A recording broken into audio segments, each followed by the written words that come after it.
everybody, welcome to the last day of class. The review day. Apologies for starting a little bit late, but now we're finally up and ready to go here. So what we'll do is I'm gonna try my best to give you a compressed version of the course. Instead of 20 days, C++ in 2 hours, although more like 1 hour because we're going pretty just briefly over everything. And then after that, I'll open the floor to questions. But as I go, you can also ask some questions. But yeah, if you have like something you want me to completely go over in specific, you can write it like at the end. And if it's a small thing, then you can ask as I go, I guess. And yeah, that's pretty much going to be the day for that. Tomorrow there's no class. However, if you still want to use your time, there are plenty of resources I have available for you to, continue learning stuff.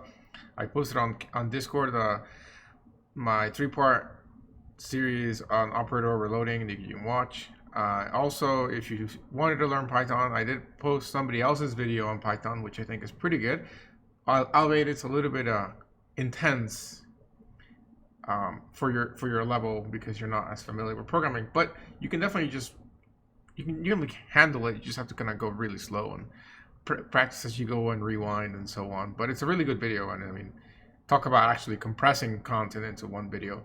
I think that's 1 hour long, and the first 30 minutes are essentially like CS135 in Python. And also he has a C++ video, by the way. You might want to check that out. The first half an hour is also CS135. But like I said, he does go super fast and furious. So anyways, the day has come indeed that this is the end of the class. I will be teaching 202 in summer 3. I think there might be a spot available if you're interested. However, I think you saw the pace and the amount of work involved, so don't take that pretty lightly. Although if you just want to watch the videos and prepare for your own 202 in the fall, I will be posting the videos on Twitch and YouTube, so you can always check them out.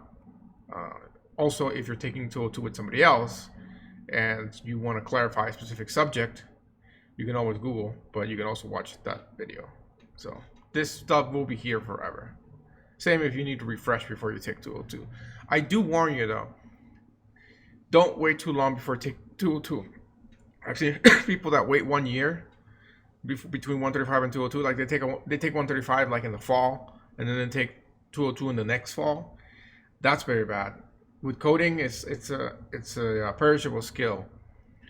You will forget a bunch of stuff. You will forget that critical logical thinking of converting your ideas into code, and you will hurt yourself by doing that. So either take them back to back, take it in the fall, or code in the meantime, like write your own program. It doesn't have to be C++, it's just any programming in any language. You can always remember the C++ part later on, but you just have to keep programming, because if you don't program, you will forget everything that you worked so hard to do in this class. And I don't want that. You don't want that. Nobody wants that. Unless you took this because it was required and it's not your major and you don't actually want to program ever again. Then I guess it's okay, But even then, like, why? I mean, we might as well keep it. I'm sure you could apply it to your degree. So, is this review going to be the same as the midterm review? Tell us how much each question is worth. No, because I don't have the final version of the test. But I will tell you how the test will go. The test will be 2 programs and maybe about 5 questions that are like the midterm questions. Like I show you code and you tell me if it works or if it doesn't, or I ask you for kind of like an explanation of something, pro and con. But the questions are worth nothing. The big thing is going to be the 2 programs, and those programs we've decided to basically have a pool of like 10 programs, which all cover like the similar subjects, but you just get 2 out of those. And the idea is that, hopefully nobody's cheating in the first place, but if they try to cheat, people will get different programs than the other person. Like it would be, no 2 tests will be the same, although technically there might be because there's 10 of them, so there's only so many combinations. But yeah, that's kind of how it's going to go. So, but I will give you more details on Discord tomorrow once I talk to Dolly, because I think we're trying to do the same shared sort of testing. So yes. Also, when will you post a final grade of my UNLV? After a final grade exam? So this is my first time I ever teach a summer course. So I don't know when you will see the grade or even when it's due. My guess is that it's due on Tuesday next week.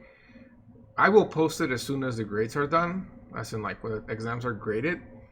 The idea behind the last assignment being due pretty much now, I think, and the test being on Friday is that, you know, we can actually meet those deadlines. So we'll basically post it as soon as it's done, you know, when it's done, as they say. So yes. However, before you see it on my UNLV, you will see it probably on Canvas. So you can probably check that out in between. Will the final be curved? I don't know. It depends on how you guys do on that. So the class grade will probably have some sort of curve to it to counteract the test one. So, you know, basically keep posted on Discord and I'll keep you updated on that stuff. So I'm not going anywhere, you know. In fact, you'll see the Discord will kind of change some names around because as I set it up for the future classes in the next summer 3, but I'm not going anywhere. So you can just ask me questions there, because I don't know right now what's going to happen with all this. It's a little bit new to me to figure out how the posting will be in the summer. But I do believe it's Tuesday. So my guess is the worst case scenario, you'll see your grade on Wednesday if I post it Tuesday night or something. But we're not going to wait that long. We're going to post it as soon as we can. I'd rather get it done before the weekend ends, because either way, Monday the other 2 classes start. I don't have to be worrying about this class when I got to do the other 2 classes. So I want to post. I want it done as quickly as much as you guys want it done quickly. So it's just a question of can it be done, you know. And that's also why we're trying to keep the final exam to be as small as possible so that we can grade that quickly. So okay, but anyways, let's focus on the review part. That's the important part. So let's do it. I do have code ready to go here, like a program thing, but I do think that we might go faster if I write stuff, especially for those early on concepts. I wonder actually, maybe I could open the old notes for at least the first like week of stuff, because that was a lot of just definitions and stuff, and then I don't have to rewrite that. So look at that, you know, OG times, day 1, Tuesday, 6/9. That was almost a month ago. Yes, basically. Some other questions, about 5 of them. That's kind of my estimates so far. But like I said, we're kind of trying to coordinate this with the other section, and so that's why I'm saying about, because until I forget final word from Dolly, then you know, things might slightly change. But that's what you should expect. And full programs isn't like, think about midterm 1 and how you have to write that one full program. I think it was with the file streams. That's kind of what you want to expect to have that. And that's because we want to see that you can actually code, right? I mean, think about it. This class is about programming. Can you write a real program? Can you get a full program? If so, then I guess you actually learn the material, right? It's a good way to test somebody versus like tiny little knowledge questions. There may or may not be another one of those sketchy questions where it's just there strictly for catching cheaters. So don't panic too much about that sort of thing, okay? That worked pretty good on the midterm, as you guys saw on Discord. But yeah, okay. So we first started by introducing what was programming, and we basically said sequence of steps in a computer to follow. Computer program being basically all these little instructions that you're going through that tell it what to do. What is a computer? Well, it's an electronic device that seems to be running on some form of electricity, and it's able to do those 3 big things, which are taking information, processing it, and giving it back, right? Information retrieval, essentially. So storing, processing, and retrieving. From there, we want to kind of define the 2 main components of a computer, or components, or 2 parts, I'd say, and that's hardware and software. Hardware is all the physical stuff, your CPUs, motherboards, GPUs, screens, the RAM. That fits under secondary storage, which is like hard drive and SSD, and RAM is technically main memory or primary storage. Then we also have I/O devices like your mouse and keyboard, and I guess a monitor. microphone, webcam. Von Neumann's architecture basically shows you one way of kind of connecting everything together to make a computer work, and that basically your CPU and your ALU. ALU is the one that does the math, and the control unit is the one that does the logic, the other than math, basically. And nowadays, that just kind of put together as a CPU, and then basically you got all the peripherals and the internals. Like the motherboard basically keeps everything together. You can think of that as the blue box, and that has the RAM connected to the hard drive to the CPU to all of the peripheral I/O devices. Then the other side of the coin is the software. That's basically going to be your programs that make all the hardware be more than just dead weight, right? Otherwise, it'd be dead weight. And so this is where CS people kind of shine. CPE people and electrical engineering are on this side of the coin. We are on this side of the coin, the better side of the coin. And within software, we have different kinds of systems, different kinds of software. We have software to control the operating system and provide services to kind of coordinate all these things to work together. That's going to be your system software. And those are going to be kind of like the low-level stuff that is very, very specific to each device, drivers and that kind of thing. From there, we also have general software that can apply to multiple machines, which you kind of call application software, which is designed for specific tasks, such as here is OBS Studio, which is meant to stream stuff to the internet. Here is PDF. Acrobat Reader opens up PDF, or Sumatra. I think that's the one that I have. Yeah. And so those are the two main sort of big types of software. Then we went ahead and talked about what an algorithm is. And for an algorithm is going to be this sort of cooking recipe, you could think of it. Like it's a step-by-step procedure for solving a problem or achieving some sort of task. But the important part being that it has to be achievable in a finite amount of time, which means it's not enough to just show a step-by-step process to do something, but it has to be something you can actually achieve. Otherwise, like, you could be like, yeah, you gotta wait 1 billion years. Okay, fine, 1 billion years. It's still a finite amount of time, But if you say, yeah, you gotta wait forever and you'll still not be done, then you're not really doing the task, right? Like, you're not doing it. Because sure, I could be like, yeah, if I sit here, in an infinite amount of time, I'm gonna reach a different planet. Yeah, then you're not going anywhere because it's infinite amount of time. Now, you said in a trillion years I will. Even if I'm moving super slow, at least I'm getting somewhere. So that's kind of what we mean by finite amount of time. And algorithms are very important in computer science because that is how you take an idea of something you want to do and convert it into logic that can then be applied in a program to basically solve a problem or do something. And so when you're doing that, you got to go to sort of the program development phase, which is where you analyze a problem, then you figure out a solution, and then the way that that solution kind of gets converted into code is by developing an algorithm. And once you actually do that, then you can go ahead and verify to see if what you did actually works, right? And that's a big step too, as you've seen in your assignments. It's not enough, because technically for most of the assignments, I actually gave you sort of like the algorithm for most of it. And then your job was really just to apply and verify. And you saw that that's a pretty hard task. Although for some of the assignments, you did have to adapt your own little algorithms. Like, for example, I don't think I was that descriptive on the battle rail assignment. So you have to figure out like your own sort of algorithm to handle the storm, right? And so it's no easy task to develop algorithms, but it's also something that you have to learn to do, and you game with practice. The more you write code and you take ideas and convert them to code, the more you do that process, the easier it starts to be like, okay, this thing definitely has to go into this sort of code. You start sort of gaining that touch. So anyways, from there we have the sort of the three phases of getting something written in code and working. And that is kind of the implementation phase, which is where you're writing your initial code and then you're doing some basic testing, and then you go ahead and release that code. But that's not the end of the day, because as we were talking on Discord yesterday, Alan Turing in 1936 talked about the halting problem and proved that you can't even decide you know, whether a program will terminate or if it will just loop forever.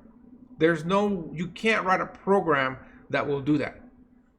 And because you can't write a program, it means you can't also write some sort of algorithm that will do that you could actually achieve realistically in the real world, even as a human. And so because of that, it's impossible to write perfect code. And so you will need to have a maintenance phase. You will always have bugs. It's unavoidable. And the question is, not whether you can get rid of all of them, but if you can get rid of enough of them where you don't even notice that they're there anymore. However, you will always miss out on something, which is why you need to have a maintenance phase, which is you basically modify your code and fix any errors that appear as usage comes, and potentially modify it for additional requirements, which may also make code bugs that were present but not really obvious appear. So yes, that's why a lot of people have jobs, because they have to maintain code. Otherwise, if it was a one and done deal, a lot of people will be out of jobs once they actually get it. Now, that's not to say that they're writing code that's buggy intentionally. It's just an unfortunate side effect. So then we went ahead and get a better definition of what a programming language is, which is a set of rules, symbols, and special words used to construct a computer language. And so from there, we have different kind of languages. We have machine language, assembly language, and high-level language. High-level language is C++, and it's closer to natural language, which means it's more like English. This is very, very completely on the other side of the coin of machine language, which is basically just binary code. And so machine language is what the computer is actually processing, you know, with its CPU. And that is also very machine dependent, which means that the set of instructions for your specific CPU may be different for a different CPU. And so, especially because the architectures might vary. And so basically, because of that, if you write a program that works just on your computer, it would never work on another computer. And so we have to write a million different programs for a million different architectures.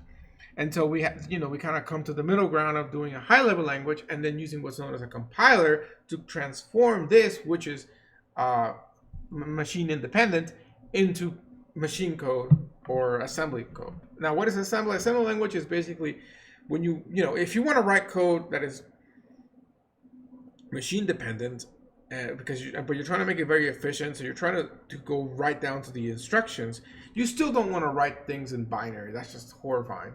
So you do assembly, which is basically very, very close to binary. The instructions, however, are made with what are known as mnemonic codes. It's a hard word to pronounce. And basically, that's going to be your CS218, move register, move this to a different register, and so on. Those instructions can be almost directly translated to binary instructions, but it's a lot easier to write something like this up here.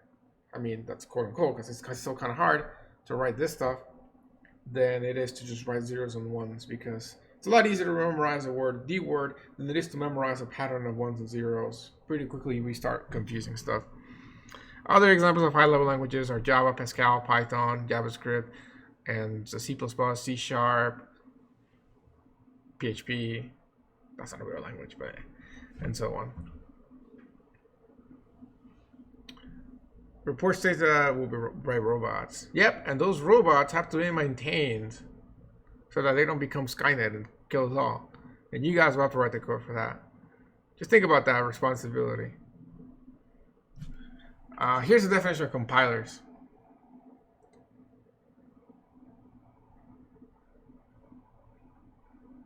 Oh, you just flipped some words. Okay, I was like, why did you put that twice? So, compiler, a program that translates instructions written in a high-level language into machine code. Yeah, so you see? That's basically what I said. Okay, so source program, we can skip that. This we cannot skip, though. This is a big one. I almost guarantee you that I'm going to ask this again, just because I love asking you this question. It's a tradition I have.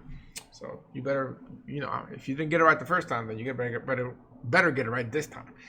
So what are syntax versus semantics? Syntax are the grammar or rules of the language. Those are things basically that if you were thinking English, it's like a misspelling, The syntax in English is very clear about which words are real, I guess, and in the dictionary, and how they're spelled. And things like, periods have to be at the end of each sentence and things like that. Now, on the other side, semantics is more of the logic or meaning of the instructions. And that you cannot check with a compiler. because it doesn't know what you're trying to do. And again, it's impossible to do this, because if we could do this, if we could check both of these 100%, we would solve the halting problem. Alan Turing would have been wrong in the 30s, but no, we can't, unfortunately. We have to redesign everything before we could even try to think of achieving something like that. And so that would be the sort of English equivalent of talking nonsense. But nonsense, not just blabbering, because that may violate some rules. We're saying, like, if you liked programming, but you said, I don't like programming, that is a semantic error, because that's not what you meant to say. It is actually correct English language, but it's not what you meant to say, which is what I mean when I say talking nonsense. Wow, that calendar's still in May. Okay. So, yeah. Hey, that could be that's a semantic error. It shouldn't be in May, right? Because we're not in May anymore.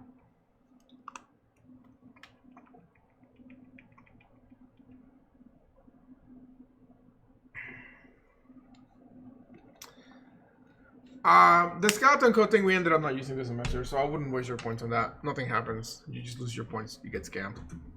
So use your extra credit instead. That was for when we were doing an assignment. I was gonna have an option to release skeleton code for some assignments that didn't have it, but then I just ended up releasing the skeleton code automatically. So yeah. Oh, there's my example. You know, you could say something is in a different country. That's a semantic error. Okay, so that's pretty much the end of that lecture. Cool.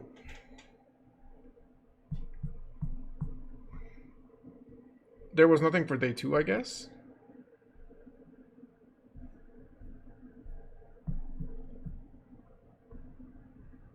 Okay. Interesting. All right. Why wasn't there something for day 2? I don't know. Maybe we just didn't write code for that one. So yeah. Good question. What if we're already done with our assignment? How we use the extra credit attendance? What do you mean? Just the extra credit for attendance? You can claim it no matter what. You just get it added to your homework points that are going. You just tell me. Just, you know, claim it and then tell me who you are on Discord so I know who to give the points to on Canvas.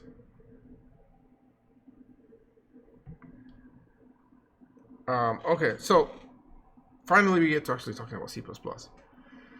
So pretty soon here I'm going to just switch over and start writing code instead of just going over the notes. But for this I'll still do the notes. So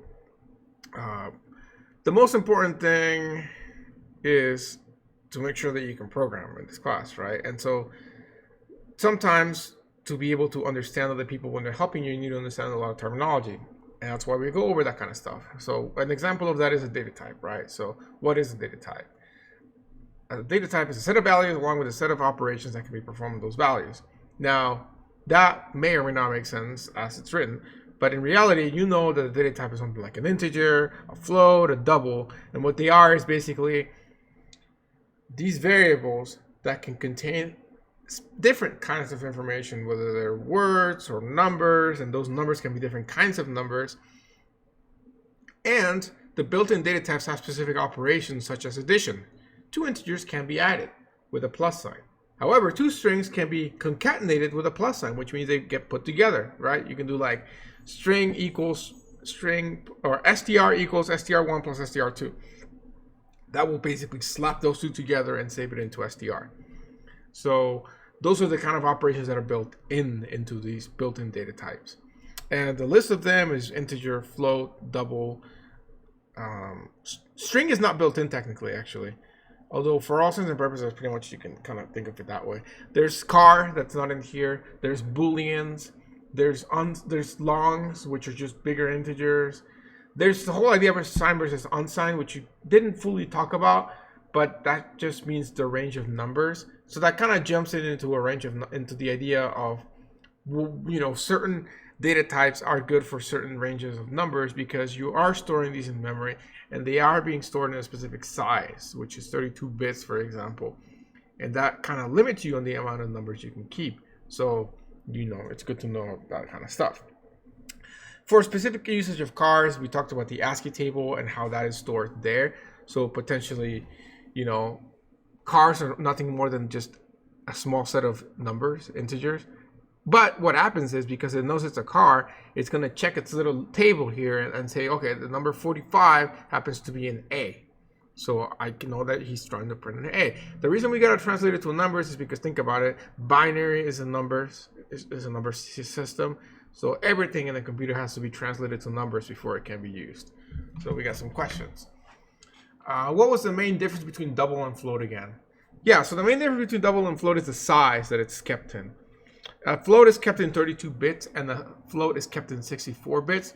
And because of this, the double can store a higher amount of accuracy because it has more bits to store it on. So this is more of like 218, 219 stuff. But if you think about it, the way I said it is that the bits are separated into 3 sections. One of them is whether the number is a plus or a minus. That's going to be the left one here. I don't want to touch it. I don't want to edit it, but basically, the one over there, the 1 is going to be the. Oh, I can do that. Okay, so that's just plus or negative. The next set of numbers, which is the 8 digits there, that tells me the exponent in scientific notation, and then the rest of the numbers is going to be my number itself. So this is sort of sorting scientific notation. The double has bigger set of numbers, so more bits, more zeros and ones for the 2 categories. You don't need more for the first category because you need is positive and negative, so you still need just 1 bit. But you have more bits for the second part, which I believe is called the mantra, and then for all the significant bits there. So basically, the TLDR version is a double is just twice as big as a float, and while there's a little bit more to it, you can just think of it like more accurate because you have more space to store the numbers. Okay, twice. It's a little. It's not exactly 2 times the precision. It's a little bit more, I believe. Yeah, like I said, it's good enough for government work. Let's say, good enough for this class. When you take 218 or 219, I think it's 219. I don't know where they really go into detail about that, but they will. It's the floating point notation system or whatever it's called. There was another question. Oh, you guys are helping him out. Oh, okay, cool. Yeah, you guys help him figure out the redemption thing. Okay. So that's your built-in data types. What's a literal? That's just basically a fixed value that's kind of there, like a little constant. Actually typing in the number itself or typing in something with quotes in there. And okay, so that's pretty much good. All right, so now we can. I think that's good enough for going over notes like that. Now what we can do is we can go into code and I can just go over the syllabus topics. So I'll leave it like that in case we need. But let's go ahead and do this. Okay, so I have the syllabus open here, which got all the topics in it. And I'm just going to go top to bottom. So the first thing, like I said, we were talking about is how do you declare a variable? The syntax is the data type. Let me move this here, and then let me move this here. Okay. So you got data type, then you got identifier, and then semicolon. That's one way. The other way is you can initialize it automatically by setting in the equal sign, which we call the assignment operator or get. And then you can pretty much assign whatever the data type is. If it's a number, you can put in a number, or if it's a car, then you can put a car. You could put a number in a car. It's just going to be converted into whatever that car is. You can also use a string, so you could throw in a string, right? So an actual example of that would be something like int a equals 4, and or string str equals hello, and so on. Okay. So the only thing that I want to point out about that is the rules for the variable names. So for the a, what can a be? Well, a can be a letter from the alphabet, A through Z, lowercase or uppercase. It can also be an underscore, but it cannot be a digit if it's for the first character in the name. And if your name is just a single character, then this is valid. This is a valid name. This is a valid name. This is a valid name. This is a valid name. As you can get, they're all valid. Even a single underscore, I believe in theory, is actually a valid variable name. In practice, I don't know. It might be already used by something, but here, let's try it. It's horrifying. It's literally just evil, but it works. So yes, evil, like in SpongeBob. This is like the definition of evil right here. It's like, don't try this at home, kids. But yeah, see that literally works as a variable name. Don't do that, please. Like, I'll cry if I see that in the final exam. So yeah, okay. So that's the rules for the first character, and then for any following characters, the same rules apply. But you no longer have to avoid using numbers. You can use numbers just like this. So that's a perfectly fine variable name. By the way, why? I never actually told you the why, but I think now that you have more practice, you can probably understand why you can't just have a number as a variable name, because otherwise it would, we are using numbers in C++ to define literals like this. We're setting 3 to it, so we can't do something like this. It would be confusing. We have a variable called 3, which has the value 4 in it, and 2. The way this works is C++ understands it as a literal, right? So you can't just make that a variable. That's confusing, and it just doesn't work. So that's why you can't have numbers as the first name. Now, why you can't have something like this, where you're like, okay, that is clearly a variable. In C++, the reason is because how the parser works, they didn't want to add that extra logic to figure out how to parse that. So yeah, it's for the best, to be honest with you. I guess technically that's actually just a number, right? Because it's a 3 float, so that wouldn't even work for that. So you can see you'd have to have a lot of weird sort of special cases if you did allow that. So they're just like, yeah, no, we're not letting numbers in, and avoiding a bunch of bugs potentially and headaches. So okay, that's variable declaration. Let's talk a little bit about assignment operator. So like I said, you can declare something like this, and then you can do something like a equals 5, or you can do it all in one line. However, you want to make sure that you initialize your variables, because what is happening when you create a variable is you are allocating some space in main memory and an address, and potentially that address may have been used by something else before. So you may have some garbage data there. And if you're trying to use this as a counter, it's very, very important that you initialize it. So always initialize your variables. The idea of when to declare them, some people say declare it at the beginning of all your variables at the beginning of the program and use them as they come. Other people say declare the variables as close as when you're actually going to start using them. That way, that avoids unnecessary extra initializations. Both train of thoughts work. It's all on you. Next, let's talk a little bit about libraries. So this is known as a preprocessor directive, the £, and that is not programming. That is not C++ code technically. That's just for the compiler to know what to do with this. In this case, it's telling it to include or to import a library. In this case, the IOStream library. Why do we import libraries? Because we want to use other people's codes, because it makes our life easier to not reinvent the wheel every time we're writing a program. IOStream is useful because it has connections to the standard input and output, so the terminal, C in and C out. Without that, we have to find a way of communicating with the operating system to be able to actually print things out, which would be a very, very, very, very, very complicated process. Just say print a hello world program. Other libraries that we have used in the semester are something like vectors, which is for vectors, IOManip or IOManip, which is for formatting output, and good timing, it's actually the only library that I would really make you guys kind of review, because we don't, I mean, yeah, sure, see, you know how to do C in and C out, I guess, but you don't need to know much about the vector library other than how to use a vector. If you wanted to use a vector in the test, which I don't think I'm going to make the test in a way that you have to use a vector, there will be arrays in the test because that's part of what is being tested. But I think I will leave it open-ended if you want to use an array or a vector. So that'll be whatever you want. So, you know, it'd be nice if you know both. But with the IOManip library, that's the one library that we had to focus on. So that may come up again. You know, it may or may not. And if it does, it's going to be minimal. But I'd say refresh how to use how to use fix and stuff. Once I get there in the review, we can refresh it. But that would be the library that I say you should like look at. There's no other library that you really need to know. I mean, for the test at least. It's kind of weird to memorize libraries. I don't see a purpose in doing that. It's more of like, okay, I know that I have a math library and I can search for an absolute value function, but I need to remember how it works.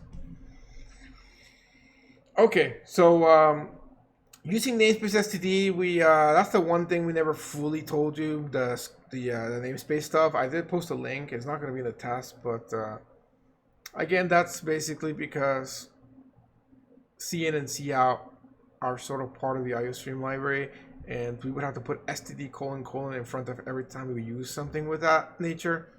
And so to avoid doing that, we say using namespace std. So we'll leave that at that. Arithmetic operators. So with arithmetic operators, remember that it follows the same rules as math. There's order of precedence. You know, if you have something like this, int b equals 3 plus 5 times 2. Order matters here. The multiplication has higher precedence in mathematics than the addition, which means this would actually be 10 plus 3, which is 13, and not 3 plus 5, which would be 8, plus 2, which times 2, which would be 16. See, those are different numbers.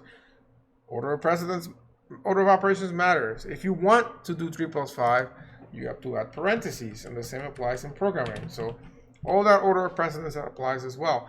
While I'm at it, skipping ahead, talking about logical operators, don't forget that AND has higher precedence than OR, but the one that has the most precedence is not. Yeah, I will review. Remind me, I'll review that. But that's like near the end since I'm going in the syllabus order. But yes, I'll definitely review vectors, and if not, we can even make that a special thing. So just once I get to arrays, remind me. But I'm pretty sure I'll remember. But yes, okay. So the order of precedence is important because it can be a very easy and fast way to create errors. Semantic errors, because your code will compile, but semantically, you know, there'll be errors and the thing will not do what it's supposed to do. So let's skip ahead here to an if statement. So what is an if statement? An if statement is sort of a conditional that allows you to have selection in your program, so you're not just running the same thing every single time. It's super powerful because thanks to this is how we actually have programs that do things that are interactive and can do more than the same thing over every single time, right? It's this choice. You know, they say choice is the most important thing in life, right? You have to have choice for things. So yes, if statements are choice. So with if statements, you write the word if and you put parentheses and then you put your logical expression inside, which I'll just say logical expression. And then if it's a single line, then, you know, this is a valid if statement. But then the next line here, you shouldn't tab it like this because this is not part of the if statement technically anymore. So it's better to tab it like this. Always tab things inside of if statements to make it easier to read. However, if you want multiple lines of code in your if statement, you can use the curly brackets or braces, whatever they're called. And then you want to space this out. The spacing out is not part of the language in C++, and other languages like Python it is. However, you still always want to do it because it's a very, very good programming practice that makes your code much easier to read. And I'm pretty sure in the syllabus there actually there's like the point deduction for not doing it. So I think you guys probably are aware of that right now. So I'm sure you guys lost points at some point for this. It's okay. So yeah. So this is what happens. So the code in here, this code gets executed when the logical expression evaluates to true. And if it does not, then it gets skipped, basically. It's a bad form to do if condition code in one line. Okay, so if you have a single line if statement, such as if A is greater than 5, C out high, I would say that this is okay, and you don't need curly braces either. In fact, you shouldn't put them if you're doing a single line if statement like this. However, if you have multiple commands, this could be combined into one thing, and then I would say it's okay. But if you have something like this, which is multiple commands, then I'd say this is not okay. First of all, this is not in the if statement anymore. And two, if you do this, then I may have done this, so I might be a hypocrite a little bit in saying this, but this is bad programming practice. It will not pass what they call code review. So for this, I'd say you want to space it out like this. While I'm at it, this is the style that I like. The other style is you put the curly braces on its own line like that. Always be consistent. Frankly, I'm going to get crap about this, but I'd say that this is more of the amateur way of doing it. And I even myself used to use this method when I was first learning programming. This is more of like the you transcend and become better method. So I have no problem. Just hit refresh. It might just be you. I think just you. Refresh. Okay. So yeah, that's the thing. So let's talk about logical expressions. What can they be? They can be anything. A 1 is a logical expression because it just values to true. 8 values to true as well. The only value that values to false is 0. So what kind of things can you put in here? You can use your comparison operators. So comparison operators are something like 5 is greater than 4. You know, you can also use greater than or equal to. You put the equal after the sign. That's just the way this works. So this means greater than or equal to. This is less than or equal to. This is not equals. And then this is equality. That pretty much covers all of them. And so you can mix that to create sort of a Boolean expression. And once you have that Boolean expression, you can throw it in here. If you're combining multiple Boolean expressions, that's when you use your AND and OR. So let's say you got A and B are Boolean variables. If you do something like A and B, then this will do the truth table for A and B. In the truth table, the AND table only gives you true if both sides are true. If one of them is false, whichever one it is, or both are false, then it will evaluate to false. This is kind of indirect opposite of what the OR table does. The OR table, as long as one of the two sides is true, then it will give you true. If both sides are true, it'll also give you true. The only time that an OR table will give you false is if both sides are false. That's the one thing that's shared between AND and OR. If both things are false on both of them, they both give you false. The NOT table is basically just inverting. So if you give it something true, it'll become false. And so if I say something like A and B are true, then this will evaluate to true. If I say A and not B and B is false and A is true, then this will evaluate to true. But if A and B are true and I do this, then this will evaluate to false because it's A and not true, which is basically A and false, which would be false. So that's just truth tables, you know. The other way of writing this is you can use an AND or you can use an OR. There are other logical expressions here that we did not talk about. There's an entire world of something known as bit shifting, where you can do something like this, which I believe is the, I think that one might be, oh shoot, what is this one? I don't even remember, but I don't quite use them. But there are a couple, and I do believe there might be XOR. Maybe this is what XOR is actually, the little hat. Hat operator C++. Is that what it is? My brain like low-key telling me this subconsciously. Is that even an operator in C++? I don't know.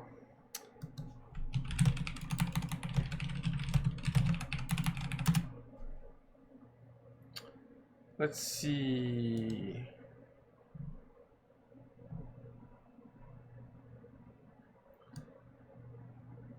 I don't know. I can't find it. Maybe that just came from my head. I feel like I've seen this somewhere. But if you want to do XOR, by the way, this is just a quick thing on Google. You can just do that, which means exclusive OR. Basically, not A is not equal to not B, and that will basically give you XOR. But I don't know. I don't remember there's an actual XOR operator. That little hat does something in C++. I can't remember what it does now. But yeah, anyways, there are operators. We don't talk about them. They're kind of low-level bit shifting stuff. Bit shifting is its own sort of world. I can put you a link if you're curious about learning it in the future. It can be useful to do some really neat tricks if you know a little bit more about how binary stuff works. Since you're shifting bits in binary. You can do exponents very efficiently with bit shifting, if I recall correctly. So you can check that out. That's actually the thing that I did for catching in the midterm for cheating, right?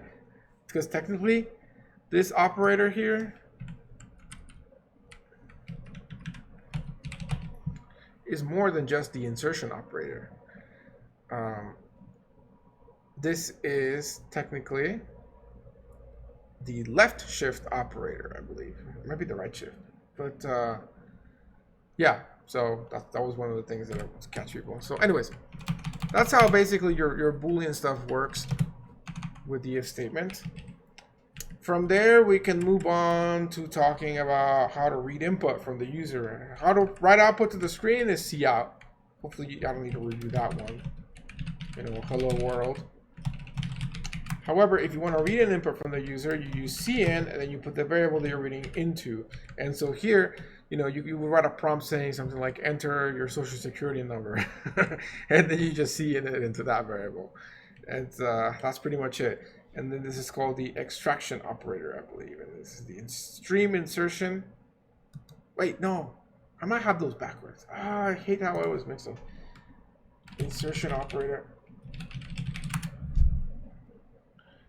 No, I don't. Okay, so this is the insertion operator, and this is the extraction operator. So you're extracting information from the screen, and you're inserting information on the screen, okay? Think about it that way. And hopefully you don't mix them up. So it is a bit hard. Okay, so that's why. Okay, cool. See, somewhere deep in my brain, back in there, which unused section was like, yeah, this thing is XOR, and that sort of kind of kicked it on, but I didn't believe it, so I didn't want to claim it. But hey, there you go. So that's why the little hat symbol came into my head. So it is XOR. Okay, thank you. I feel so much better about that. That means that I remember some stuff. But not enough. Don't remember it enough to actually be useful. My brain was just like, yeah, maybe. So thank you for clarifying that. So yes, there are more truth tables than basically the and or not. But big but here, you don't need to know them technically, because all of these truth tables can be represented with just and or and not. So like the XOR table, you could do with the not. And not A, not equal, not B. That's just represented in the sense of and or.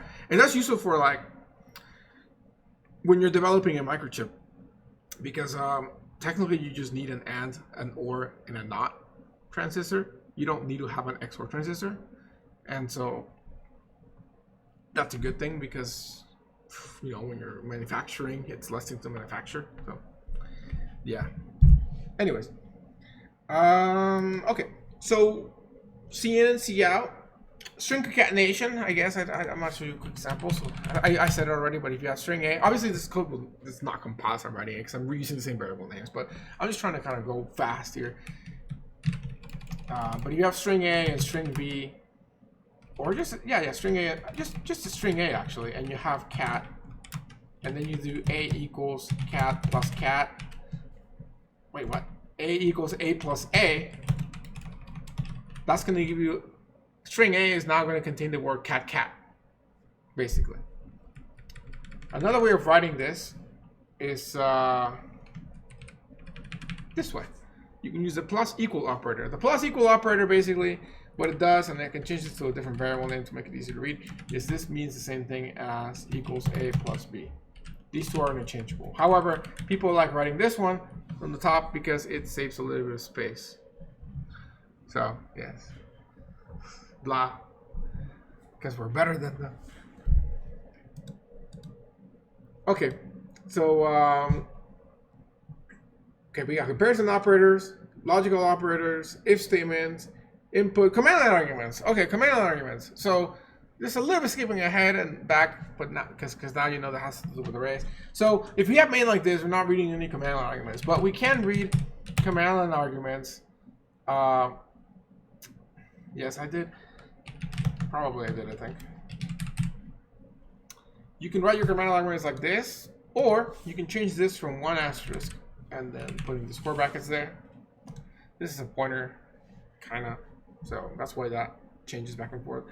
But anyways, if you have this, you can process command line arguments. ARGC is the number of arguments you have. You always have at least one argument. That's the name of the program. That's the name of the executable. So like your ./a.out, that's actually the name of the file that's saved that you look in the directory, a.out. That little file is your executable file that runs. That has the actual machine code ready to go to run in your program, to run in your computer. And so that's argument 1. which is kept at spot 0 because the arrays start at 0 in C++, right? And so argb is the little table, the little array that contains all the arguments. So at index 0, you're going to see that a.out. Index 1, you would see anything after a.out. So if I'm compiling a program, you know, if I'm doing a.out and then I have like, hi, how are you? This will be in index 0, index 1, index 2, index 3, and index 4. It's all separated by single spaces. Actually, well, just spaces in general. White space. White space is a term that we use a lot, and it means that anything with a space, a line feed, and I think those are the two. Yeah. So when you say that cin skips white spaces, because it does, it's skipping anything like line feeds and blank spaces. Is argb and be completely interchangeable? Yes. Yes in this scenario, because all it's saying is it's a pointer. And essentially it's bad to say this, but it kind of makes sense in a way. It's a double pointer. And so a double pointer is the same thing as a single pointer of arrays. And technically this is an array. This is a this when you see the 2 stars, that's a pointer array. Yes, it's a pointer array, and argb is pointing to that pointer array, which is why there's the second layer of pointers. This will make more sense once you get to 202 when we talk about pointers. But for all intents and purposes, yes, it's interchangeable in this scenario. What you can't do is if it's something is not a pointer and you try to treat it as a pointer and it's a static array, you may run into some issues. But if it's definitely already pointers, then yes, you can flip back and forth. So, hand waving, but we got to talk about pointers before we can really go into that. So anyways, argc is basically your size. So that's useful to basically error check before you try to get in here so you don't go out of bounds, because there's no other way to get the size of this. So, okay, that's command line arguments. If you want to include string, most of the time you don't have to do this, but I still recommend that you should always include string here like this. So yeah, okay. Switch statement. Yeah, we don't ever use the switch statement too much. I actually was reading online that apparently a lot of people don't like using the switch statement, even though it's useful, and I found that interesting. So yeah, but yeah, your switch statement is basically going to be sort of a complicated if statement. So actually, before we even go there, I didn't quite show you, but there is something known as the else clause, which I'm sure you're well aware of, which means that this code runs whenever this evaluates to false, right? But there's also the else if clause. So now this is known as an if else statement versus like an if else statement versus just an if statement. And so in this scenario, if A evaluates to true, it goes in here. If A evaluates to false, then this gets checked here. I forgot these. And then it checks this logical expression. And if this logical expression evaluates to true, then it runs this code. If it evaluates to false, then this is sort of the fallback, the backup one. And then this runs. In all 3 scenarios, after whichever scenario happens, then this line of code will run. Okay, so it can go like, hi, end line, hello world, or in this case it goes here and I guess does nothing, and then goes hello world, or if this is false and this is false, and it runs this, which I guess does nothing as well, and then runs hello world. So switch statement is when you have a lot of this sort of if else situations. Imagine you have like 20 else ifs. That will be a time when you probably want to use a switch statement instead of an if else, you know, thing, which is a lot of if else. And so how do you use a switch statement? You basically need to have a bunch of cases, and your cases can only be in C++ literal values. So they can be something like a car literal or just a number and so on. So most of the time you can use these to detect keyboard inputs and things like that. And so essentially you have all these little cases, and what's going to happen is A is going to be compared to all these cases and see which one it matches. And when it matches, it's going to run any code after it. So if you have a code here that says like cout in line, then this code will run. If you have a code here that says cout high and A is equal to the actual A literal, then this runs. However, after this runs, this will also run. Because when you go into a switch statement, it goes in and it just runs everything beneath it until it gets to the end of the switch statement. And so if you want to avoid that and mimic more of the if statement, then you need to write the keyword break, which will get you out of that switch statement. So you typically see break after every single case in a switch statement if they're using it in the more of the traditional way.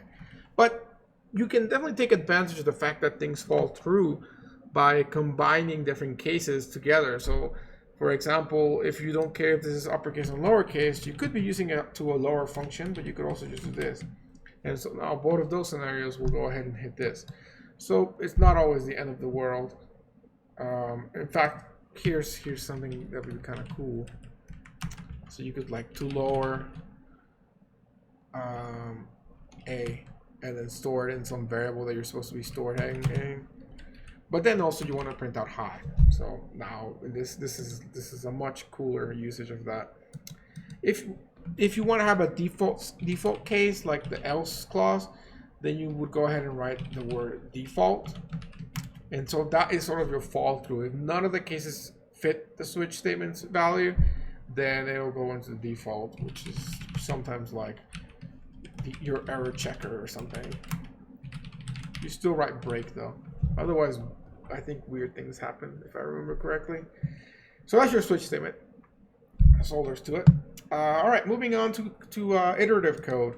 So this is all great and good, but you run your program and it just ends, right? What if you want to keep it running so you can do things multiple times?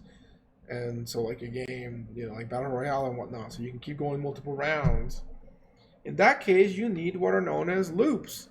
And loops are iterative code that allow you to repeat pieces of code. And there's 3 loops that we talked about. Technically 4. Yeah, we talked about 4 actually, I guess. But they all boil down to 2 main ones, which boils down to just the idea of looping. So we have the while loop, which is good for condition-based looping, which means that this logical expression will be checked every time that the loop goes in. And just like the if statement, again, if the loop is just one line, you can just do it in a single line without the curly braces. If it's multiple lines, you do it. But I still always recommend use the curly braces because you might add things later to the loop and forget that you don't have the curly braces. And I've had that happen. It's a pain to debug. Yeah, so I discourage you from doing that. I encourage you to just always put your curly braces around your loops, even if you just have one line of code in the loop. So, yeah, anyways, in this case, this code here runs, and then the logical expression gets checked, and the code runs, and it keeps going in circles until the logical expression evaluates to false, at which time it gets out of the loop, right? So let's just say A is greater than B.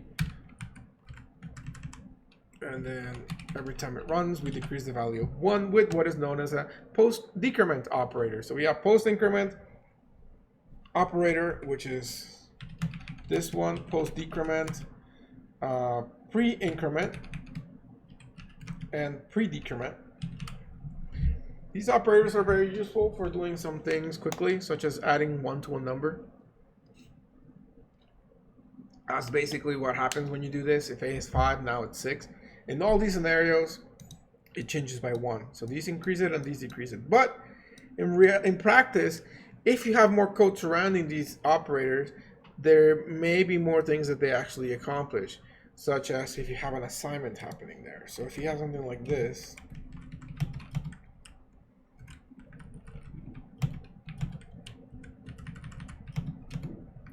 in this scenario here, and let's say that A is equal to 2 or 4, I type things and different things, whatever. If A is equal to 4, in this scenario, B will have 4 even though A would have 5, because B gets the old value of A and then increases. In this scenario, however, if A is 4 and we run this line of code, not the other ones, then B has 5, because first A gets increased by 1 to 5 and then gets assigned to B. The same thing happens here with the with decrements. In this case, A has 4, and so A gets copied to B as 4, and then A gets decreased by 1 to have 3 in it. This one, however, A starts at 4, but gets decreased to 3 first, and then it gets assigned to B. So both B and A have 3 in it. So a lot of people always get these mixed up, so you have been forewarned about that. Going back to looping then, when we see something like this, we typically we just keep going on the loop until it stops. But if you want to do something counter based, you can use a for loop. The for loop, the easy for loop, or the basic for loop, has 3 parts to it. You have the initialization expression, the logical expression that gets checked every time the loop happens, and then the sort of the update expression. And so the way this works is when the for loop starts, this piece of code runs one time and one time only. Then this piece of code runs, checks if we even need to go in the loop in the first place or not. And suppose if we do go in the loop, then you do whatever the code in the loop it has. And when it gets to the other curly bracket there, then it goes and runs this expression. And after it runs this expression, then it goes ahead and checks this. And then it sees if it needs to keep going or not. If it keeps going, then it goes back in, runs this code again, sees the curly bracket at the end here, then it runs the update expression, and then it checks again. Maybe this time we're finally done, so it just gets out. So that's going to be your for loop. The next loop that we talked about is the do while loop. The do while loop is a loop where you want to run at least once guaranteed. I believe this is the syntax of it. And so that's basically the main difference between the while and the do while loop, that the check doesn't happen at the top, it happens at the bottom. And that guarantees that the code in the loop will run always at least one time, regardless of what the while loop expression checks, because it will be checked after it runs. So the check is happening at the end instead of the beginning. Your logical expression of course goes here. And finally, we have the range for loop, which applies more to arrays. So this might be a good moment to start talking about arrays. So an array is going to be a homogeneous set of data, basically a little table. It can be multi-dimensional by just adding as many of these square brackets as you would like. And so the way that you learn arrays here, which are like static arrays, then you basically put the size of the array in the square brackets when you declare it. And this size has to be known at compile time, so you can't put a variable name there, especially if it's one that's being read in by the user or something. There are other ways of doing that with dynamic allocation. So if you have an array like that and you want to print out every element of the array, you could of course just do it in your little while loop here.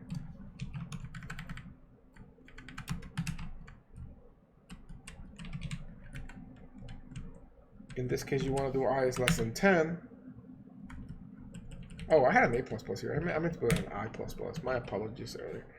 But yeah, I think you know what I was talking about.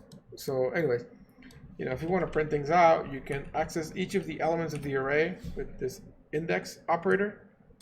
And so this will actually print out every element like that.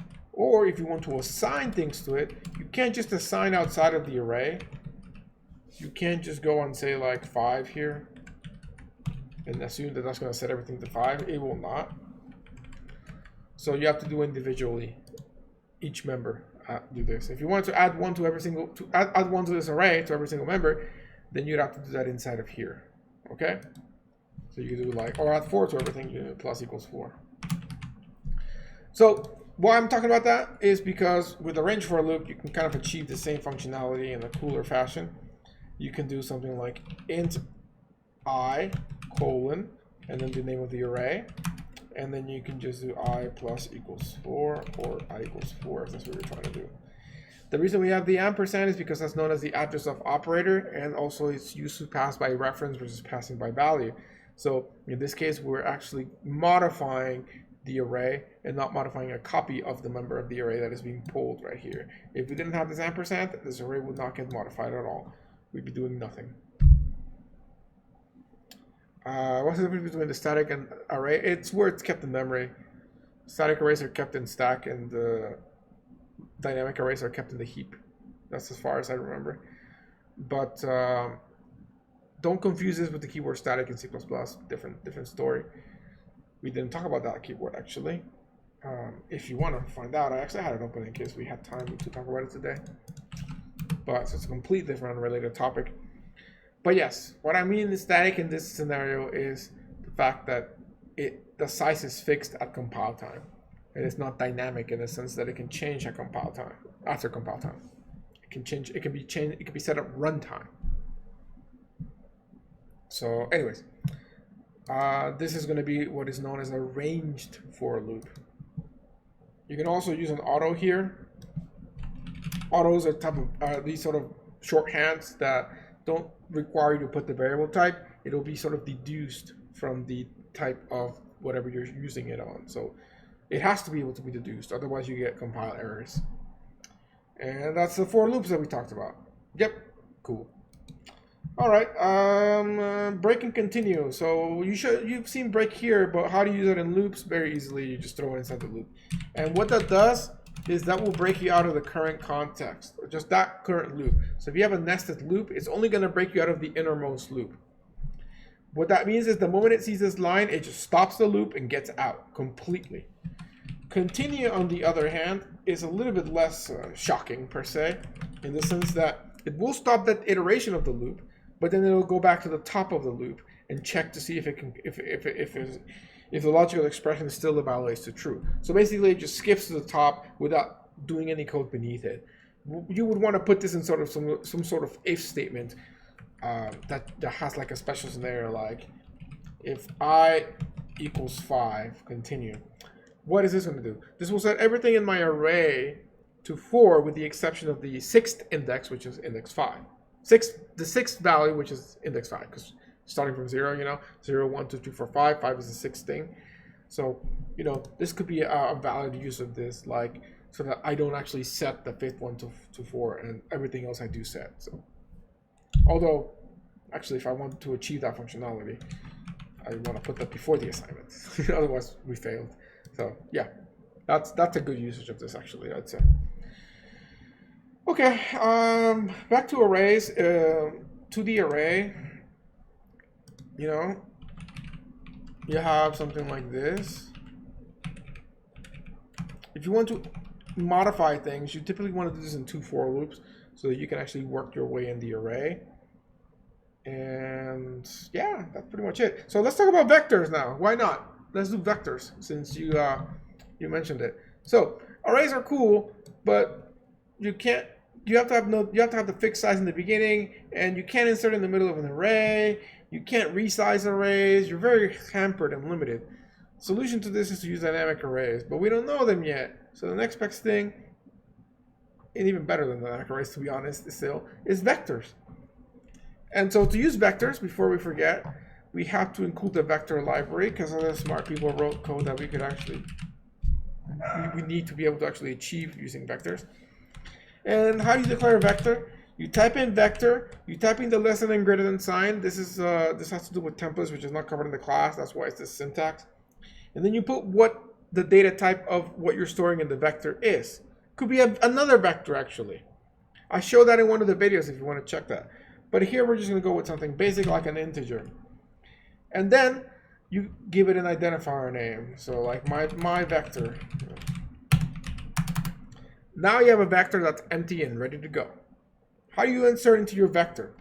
You call the vector by name, my vector. You put the dot, which is the member access operator, which gives you access to all of the available objects, all the available variables or members in the class, which can be functions or variables.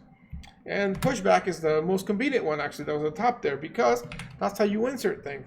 So if I put a 5 in there, that is going to insert into my vector, into the end of the vector, which right now is empty, so basically just anywhere, the 5. But if I go ahead and call vector pushback again, this will insert another number into the vector, but at the end. So that means the 8 will go after the 5. And so on. And then if I want to actually access my vector, I can go ahead and use a little for loop. Let's just end.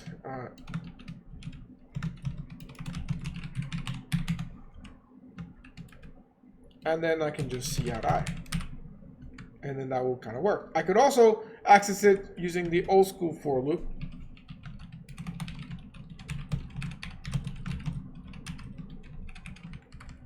Although here, you can call the size function in the vector to know how big the vector is, so that you can iterate the right number of times.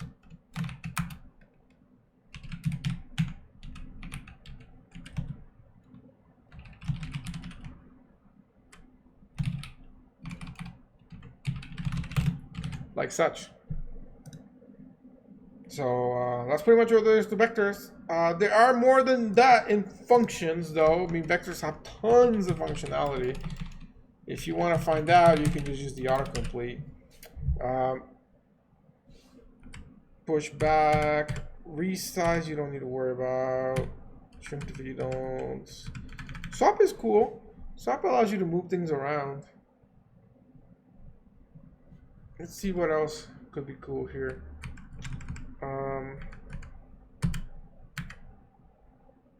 At could be reused instead of the square brackets, I guess. Iterators, you don't need to worry too much about. Capacity and size should give you the same thing. Oh, no. Capacity is actually how big it can hold at the time. Again, that's beyond what you need to worry about. Erase is useful. It allows you to plug things out and remove them from a specific index. I believe insert allows you to put things in the middle. And pop back just gets out of the last thing in the thing. So this would just, that will kick out the 8 from the vector. And that's it. So let's talk about functions and how you pass the vector to functions and all these things. So let's just go ahead and erase all of this. It's on the video, so you can kind of rewind the video later. So let's just have a random vector in here. Let's also have a random array.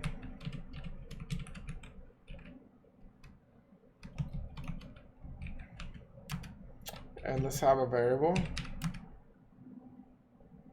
I think that's pretty much it. Okay. And so now let's have a function called foo that passes a vector, passes an array, passes a variable, and passes a variable again. Oh, can you do this? This is disgusting. Oh gosh. Not this, but I'm thinking of something in my head here about it, related to the program, but just wondering if I could achieve something here scared. So we'll put another B in and I'll see what you'll see. I don't think I've ever tried this, just because it seems dumb to do. But you know, in the name of science, we'll try it. So anyways, before we try the weird thing I'm talking about, what I wanted to show you with this is how you pass parameters. So functions, talk about functions for a second here. Functions are good in the same way that loops are, because you can just put some code that needs to repeat a couple of times in the function, and then you can call the function multiple times. But more importantly, you can actually call it in different programs, right? You got a really good function, you can save it to a library file that you make, and then you're good to go forever. So they're very cool. Functions allow you to process different inputs using the same formulas. And so there's two main kinds of functions. We have value returning functions and void functions. Void functions don't return anything. So value returning functions can return just one thing though. You can get around that by using a struct or things like that.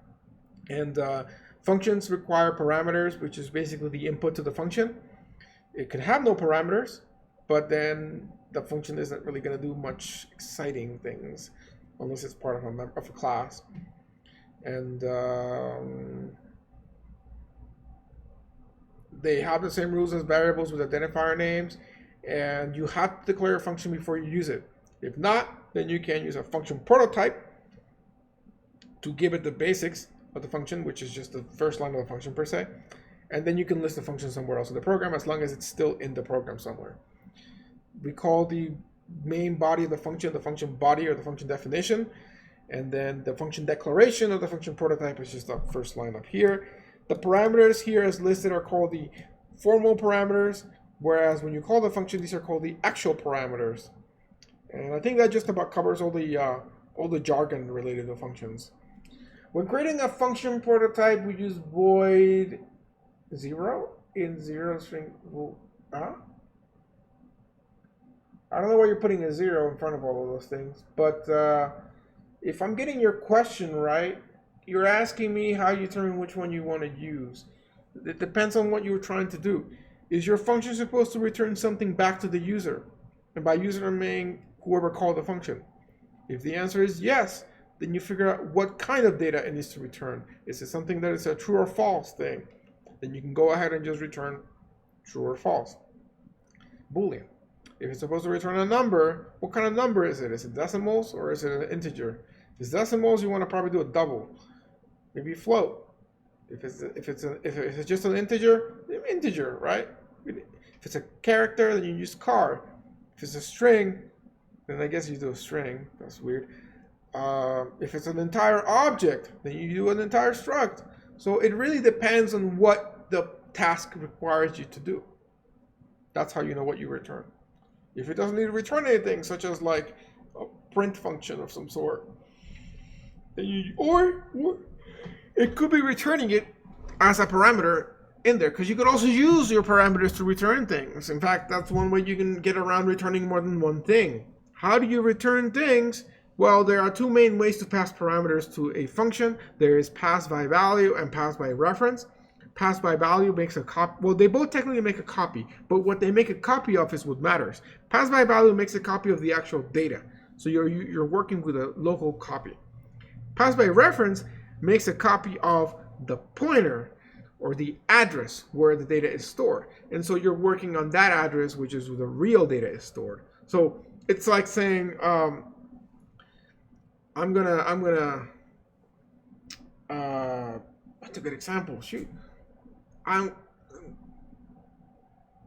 Okay, so let's say that you have this really cool table. You have an ASCII table. Okay, you have an ASCII table, and your friend asks you for help with the ASCII table, and he's asking, you have an ASCII table I can look at because I need to look and see which number is what, and use it for my assignment. And you're like, yeah, sure.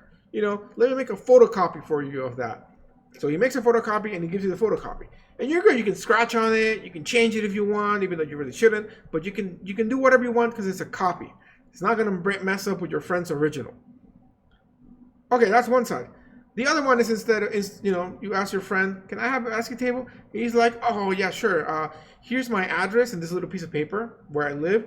It's in my house. Feel free to stop by and use it whenever you want. So you're giving him a copy of your address. So now, if they go to your house, they sit down, they look at your ASCII table, they're looking at your ASCII table. If they write on it, it's going to modify your ASCII table, and you may not be too happy about that. However, that will basically save the planet because you're not making a photocopy for nothing, right? So there's the pro of when you're just passing an address, you're not copying the data over. The con, it's a little risky. So what do? You give them the address, but you put a const in front of the parameter. What that means is, yes, they can go to your house. Yes, they can look at it, but guess what? When they're looking at it, it's going to be in this little plastic frame. So while they can look at it, they can't modify it. If they try to, it'll give them an error, which is basically they can't modify it. So they are dealing with the original copy, but they can't modify it. So you get best of both worlds. You save the environment, assuming you don't have to build this protector for the thing, and you also have the advantage of not having it being potentially changed by the person by accident. Does the order matter when you declare the parameters? The order doesn't matter when you of the parameters, if that's what you're asking. If not, then keep trying again to ask. I'll try to answer. I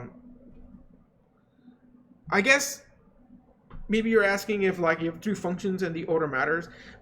This is the rule. Functions have to be declared before they're used. Doesn't matter which order they're declared in. But if there's a case where a function may use another function, like this function uses two functions in it, those functions that it uses inside have to be declared before as well. Otherwise, you have what's known as circular dependencies, and things will not work out really well, and scary things happen. Especially this is a bit more of a problem when you're dealing with classes and inheritance, but it could happen potentially with functions. So. Yes, that's going to be the only thing that I want to say about that. So anyways, now that you kind of got the example of functions, let's go ahead and pass these parameters in so you can see it. So let's say we're passing A, which is a vector. We can pass it by reference so that we can modify it, which is probably what you want to do, by putting in here vector int ampersand, and then the identifier name. It doesn't have to be the same name as main. It could be like my A, or it can just be A. I recommend you stick with the same names because it's a little bit easier to remember that, but you don't have to. In fact, if you're calling this multiple times, each time it might be calling different variable names. So yeah, you have to pick one. Okay, let's pass in R. R is integer array, so then you can do, again, this have to be the same name, but you do need the square brackets. Now, when it's 1D array, you don't need to put the dimension. When it's a 2D array, things get nasty, and you do. So here, I might show you that in a second here. And then the weird experiment I wanted to do was, if I want to pass a value, I can do this. But what happens if can I just do the same parameter twice? I think that this will be okay, like this, but it wouldn't be okay if I pass by reference.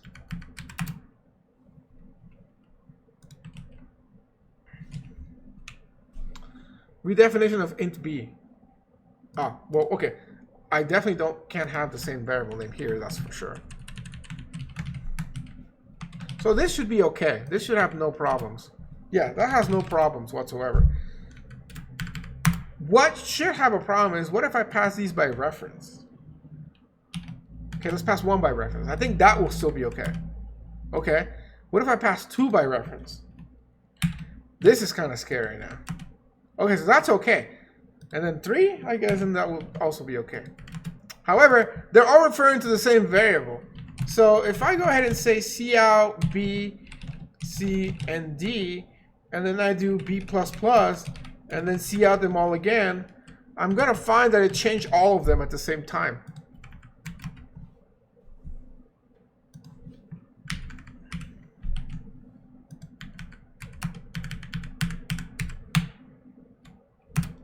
Yeah, which is like, oh, why are you doing this, right? So I've never done this, that's why. But I was curious to see if it would let me, or if the compiler would be like, you're doing bad things, don't do it. This is cool though. So I'm passing all of these by reference, and because they all refer to the same variable b, they all have different names, b, c, and d. So if I increase b, it increases all of them, which makes sense because they're all referencing. It's like you gave 3 addresses, you gave your friend, you gave 3 friends the address of your ASCII table, and then one of them sneaked in and changed it. So when the other 2 are checking it, they're looking at the changed version as well. So it's that thing. If there's that big of a delay, you should refresh the lecture, then the stream, then it'll help with the delay a little bit.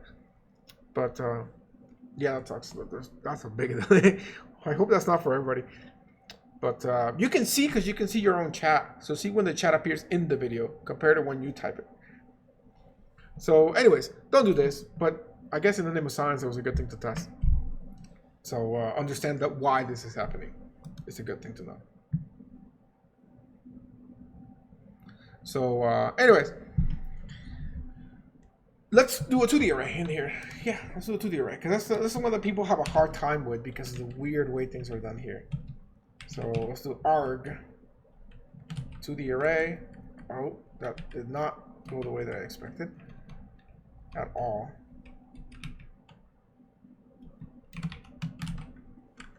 And then let's actually make a 2D array here.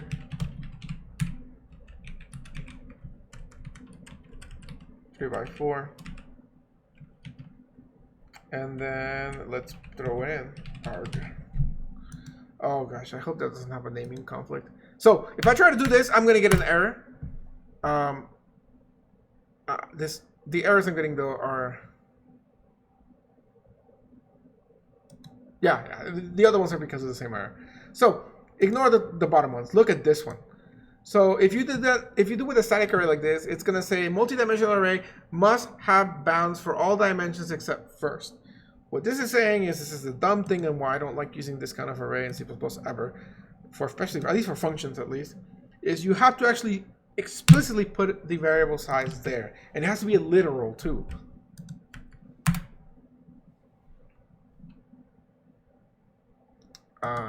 Why are you making me put another one there? Oh, I see. It's this one. You gotta put it on that one. That's right. There we go. See, I don't even use this method so much that I forget which is the one you gotta put. But yeah, okay. I guess you consider this to be the first dimension, and then there's the second one. So the reason why internally is because it needs to know how much of a shift between each of the columns per se, or the rows, if you want to think of it that way. But yeah, this compiles now, and now we get some scary numbers because we never initialized b. But not to worry, we can change them. There we go. So last time we got kind of lucky there with the 1s and 2s because we never initialized b. But hey, it was the same garbage in all of them. So yeah, that's why we see like the repeats here. So that's pretty much it for functions, I think. Let's look at IO Manip very fast. For that one, I think it might be a good idea to try to just open this to make it quicker. Also, start writing your questions. We can go over the time, by the way. I don't have to end the lecture right at then.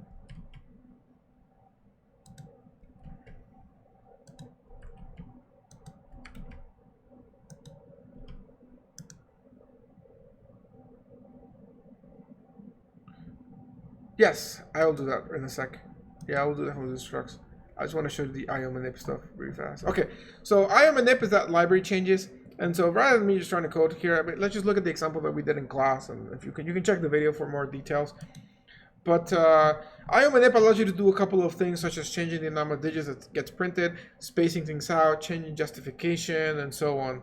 And so, for example, if you want to change justification from the default, which is basically to be, by default, I believe it's left justified. If you want to make it right justified, you can. You just actually no, it's left justified by default. But if you do set with, I think it automatically switches to right justified.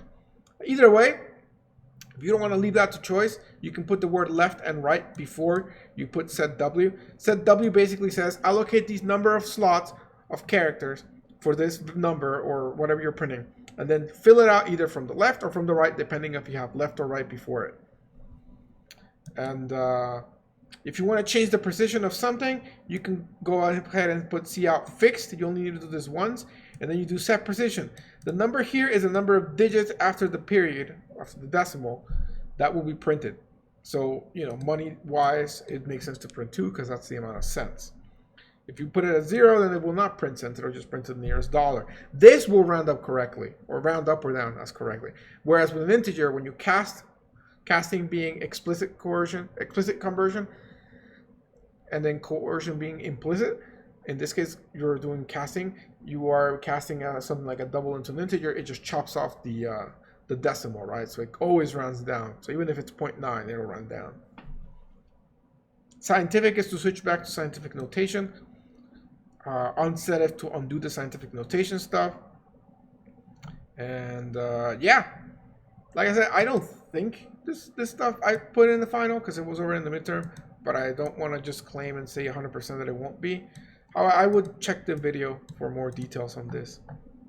So anyways, now we can go back to talking about structs. So let's talk about a little bit of object-oriented programming. The idea with object-oriented programming is we want to keep together data and operations on the data. Kind of similar to how built-in data types have data and operations that you can do on that data, right? Surprise about that. So the two things you can do for that is to make little buckets is you can use a class or a struct. They're basically the same thing. The only difference whether the stuff is publicly available or private. Excuse me. So how do you declare a struct? You put the keyword struct, you put an identifier name, although typically here you call it a type name, but that's why I usually uppercase it. So what are we going to struct on? Bucket, why not? Yeah, we keep using bucket example. Why don't we make a bucket? And then you put your curly brackets, and then you got to put a semicolon at the end of the struct. That's part of the syntax. Don't forget that, otherwise bad things happen in your compiler. And oh, you want to give an example of vector holding a struct? Yeah, sure. A vector holding a struct. Yeah, okay, perfect. We'll make a vector of buckets. We have we're Home Depot now. So yes. Okay, so our bucket is going to contain water. So how do we contain water? Shoot. Okay, let's gonna contain cleaning supplies maybe. All right. So it has string Clorox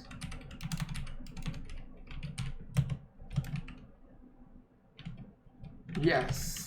I don't know. This is not exactly the, because Clorox would be more of an object. What can a bucket contain that's sort of, whatever, it doesn't matter. It just contains variables, okay? Just embrace that. Well, to see a practical example, you can look at the assignment, so yeah. Okay, so yes, we got a bucket and it's got variables inside. Let's throw in an array for good measure. Let's throw in a vector and an array. Yeah. So we're gonna call a vector of cars, because we don't use cars as much as we really would like. They're kind of like the neglected child. And the cars is just gonna be C. They're gonna be called C. And then we are going to, what did I say? Arrays, right? So into meow or moo, I guess. It's a cow now. It transcended. Okay. And because we did this assignment here, we are going to have to compile with C++11. I guess that's a good time to review that as well. Compile arg flags. So normally, there's different kinds of C++ standards that they'll keep being updated. C++ is a living language, just like English. Things get added to dictionary. Things get sometimes removed, but that's more rare. And so the way that you specify which version you want to compile under is you go ahead and put the argument -std equals, and then you put the version. You can put 11 to make it 2011, which there's a big change of things added in 11. So those are the biggest changes that you frankly will be familiar with in this sort of level of programming experience. 98 being the old school one, but 11 haven't really added things. As you can see, between 98 and 11, there's a big gap of time, right? So that makes sense. I guess, a couple of years from now, when we think about, 20 is supposed to come out pretty soon, maybe we'll start using more things from there. But I don't know. We'll see. But anyways, so voila, it compiled. So let's go ahead and make one of those vectors, and then let's make an array of them, since, or you want me to put a vector inside of a vector, so we'll do that. Big struct inside of a vector. So first, let's make a single one of them. So here's the important thing. Okay, this is somebody had a question on this. You can't do this. You cannot do bucket.x, because you can think of bucket as a blueprint. This is a blueprint on how to build a bucket. It's your blueprint. But if you actually want to have a bucket that can carry things, you have to create one. You have to create an instance of one. You have to instantiate it. You have to create an object. These are all the same, different words for the same thing, which is you have to create an actual bucket. Right now, it's just a blueprint of what a bucket should be, but we haven't made a bucket yet. When we say bucket here, that is when you are actually making the bucket. That is you actually constructing a bucket that now has basically all these variables inside. And if you want to make another bucket, you can. Just call it something else. What's a good bucket brand? I don't even know. Is there bucket brands out there? I'm sure there are. We're going to just call this the V2 bucket. And so, you know what I want to call one? I want to call Mac bucket for some reason. So now we got a Mac bucket. So now all these buckets have X's in them, Y's, Clorox, I guess, a vector in them, and then a 2D array in them. Okay? The only one that's not is this. So that does not work. Okay? That actually would work if it was a static variable, which we haven't talked about, and we probably won't. But I guess that is the one case where you could see something like that happen. But otherwise, you don't. Okay, so we got our buckets here. Let's also make a vector of these buckets. Instead of putting int there, what are we going to put? We're going to put bucket. And then we're going to call this Dome Depot. Okay? And so now let's go ahead and put our buckets inside of the Dome Depot, because we're going to sell them. So Dome Depot dot push back my bucket. So there's that bucket. And then we're going to do the same thing for the other two buckets. Yes.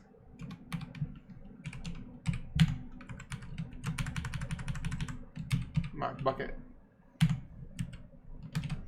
All right. And yeah, that's pretty much how you deal with a vector. You create the buckets and then you throw them inside.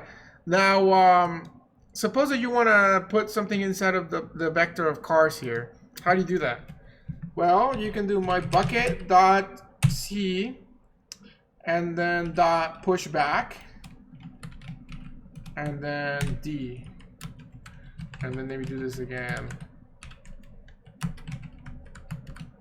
Dome. Okay. And so now, what if you want to print it? Well, you could just access that by doing something like my bucket.c, let's see, row, or better yet, gonna write a function that can print out what's in the bucket. Or, well, not just in the bucket, that's a lot of stuff to do. Just what's in the vector. Print v for vector.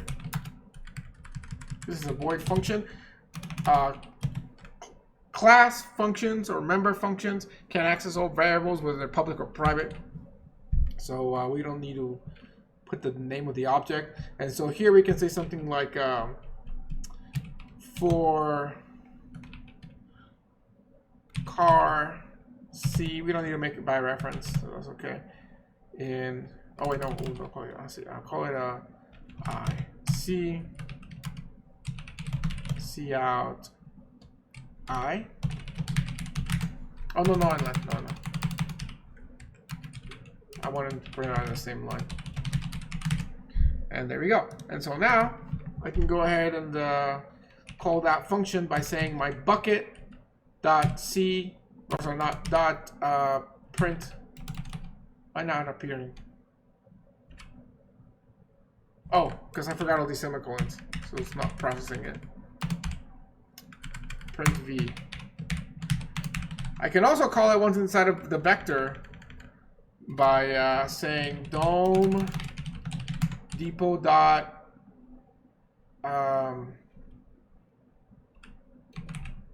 it's in spot 0 dot print v.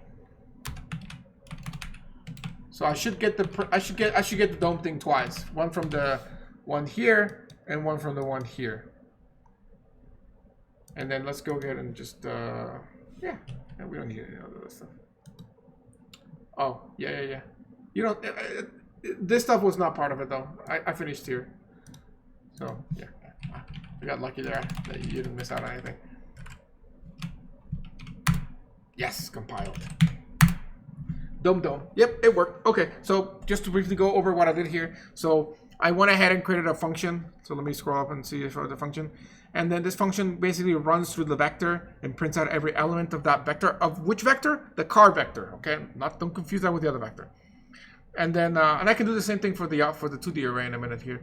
But the way that I access that function is I call the instance that I want to call that function on, and then I call print b. So I'm doing it on my bucket. I'm not doing it in V2 bucket. I'm not doing it in Mac bucket. I'm doing it in my bucket. And then I can also once I push all the things into the vector, into the bucket vector, I can also call it directly from there. I know because I pushed this first that it's in spot 0, so I can call print v on that. I can call on these two, but these would print nothing. So that's why I'm seeing dome twice. One of them is from printing it before I put it in the vector, and the other one is printing it in the vector. So this is more useful for like how to work with things inside of your vectors. So let's go ahead and kind of do the same thing for the array. Follow-up questions, guys?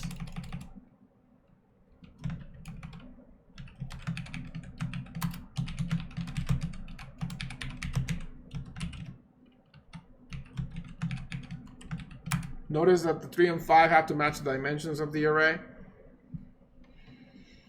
So now I can just do move I. And here we're going to set this to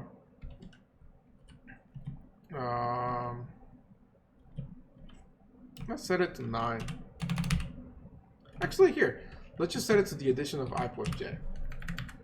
And then let's actually do this outside. So how do you declare? We're going to create a function called void set array. And then we're not, we can actually pass the parameters of the dimensions we want or whatever. But actually, oh no, I know what we'll do. We'll make a default parameter. We'll call it g, int g, and then we'll say if by default it'll equal to 0. And then that will be like an extra shift that we could do here, you know, something like that. And so now we can call the function. But this is a class function, so we need to put bucket here with the namespace scope resolution operator. So now we have void bucket, sorry, not void set array int.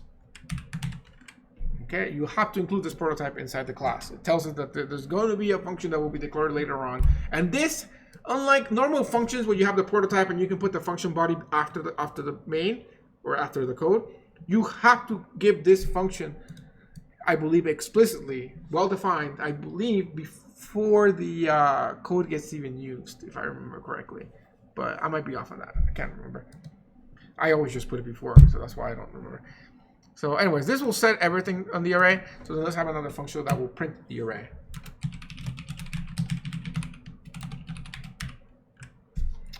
Which for all intents and purposes is going to be the same function essentially. The only difference being that we are going to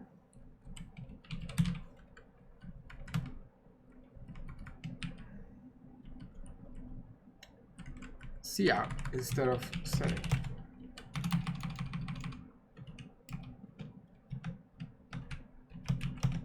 And then I'm going to put an end line there and an end line there. And then we got it. So let's go ahead and do that for the Mac bucket. So Mac bucket dot set array. We're not going to do any shift to that. And then we are going to print it from the vector so you can see that again. So that should be at spot 2. Print array. All right. Last thing is we gotta put in the dimensions in. So the first, which dimension is which? 3 is I, so that should be here, and then J should be here, and then do the same thing for this one. I and J. Don't forget the semicolon, and then let's see what else we need. Ah, perfect.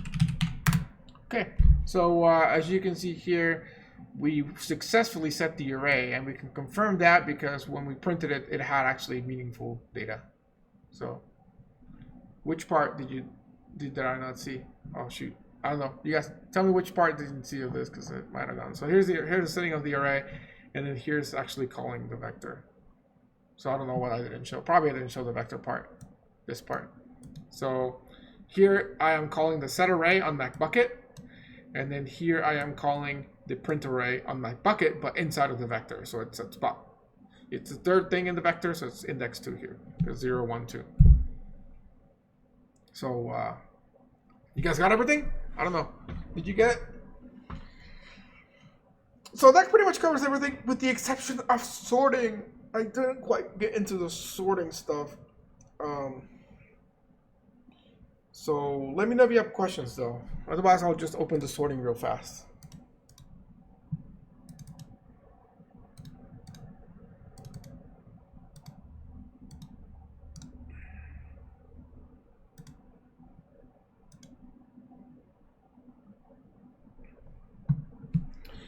And then let me go ahead and check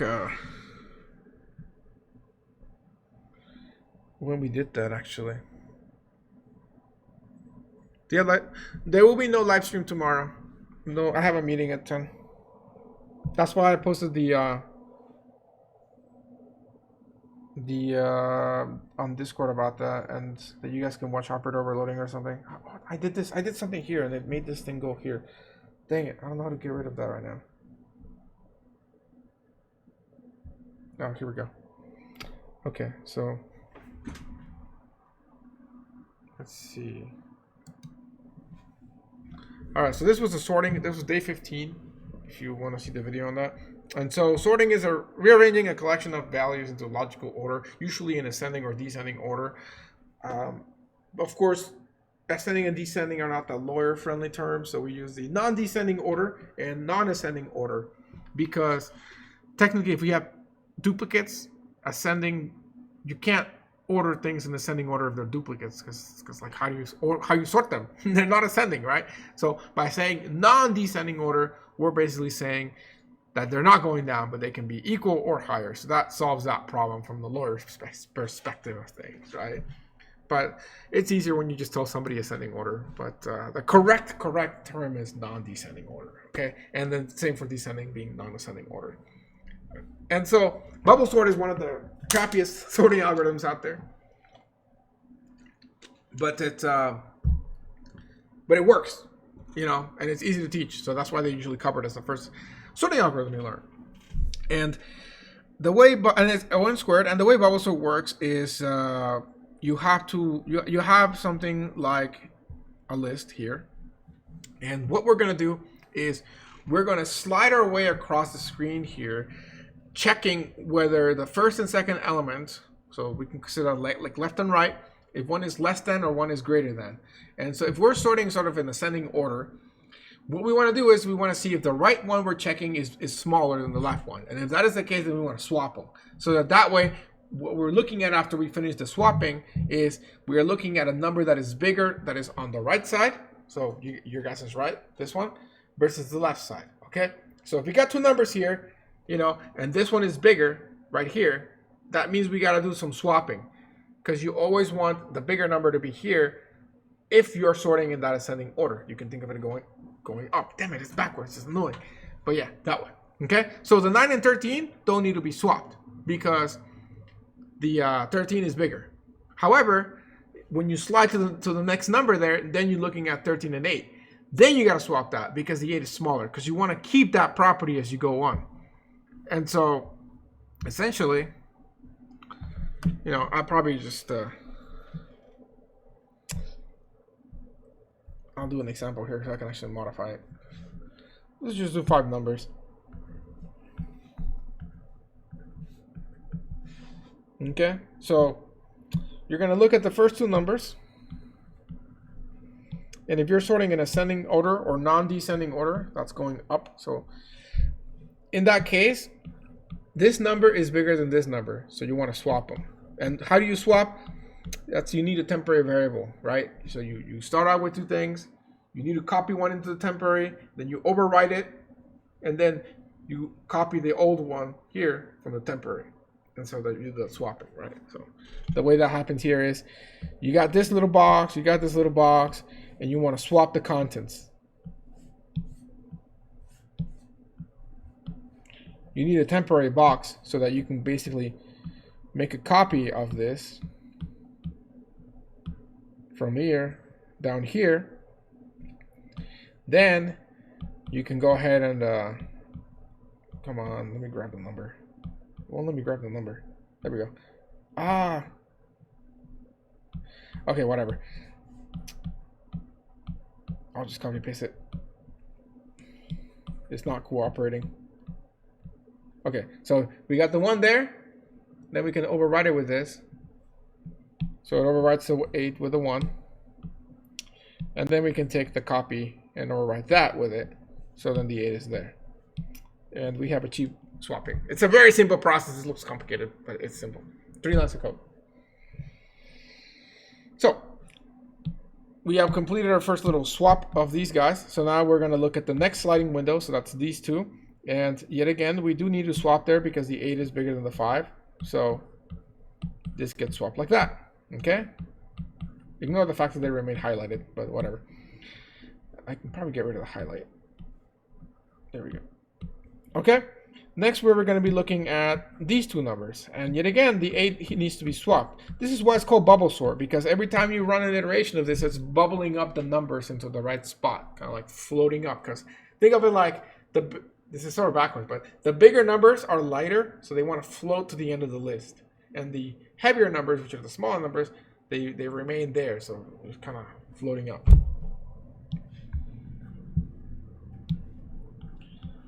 Finally, the 8 and the 7 do get swapped again. At this point, you finish one iteration of bubble sort, so you can kind of go on to the next one. So every time you do an iteration of this, you're guaranteed to have at least 1 item in the right spot. And then the next time you would have 2 and 3. You may have more, but at the very least, you have 1. So you don't ever need to check that last spot in the efficient, quote-unquote, efficient version of this.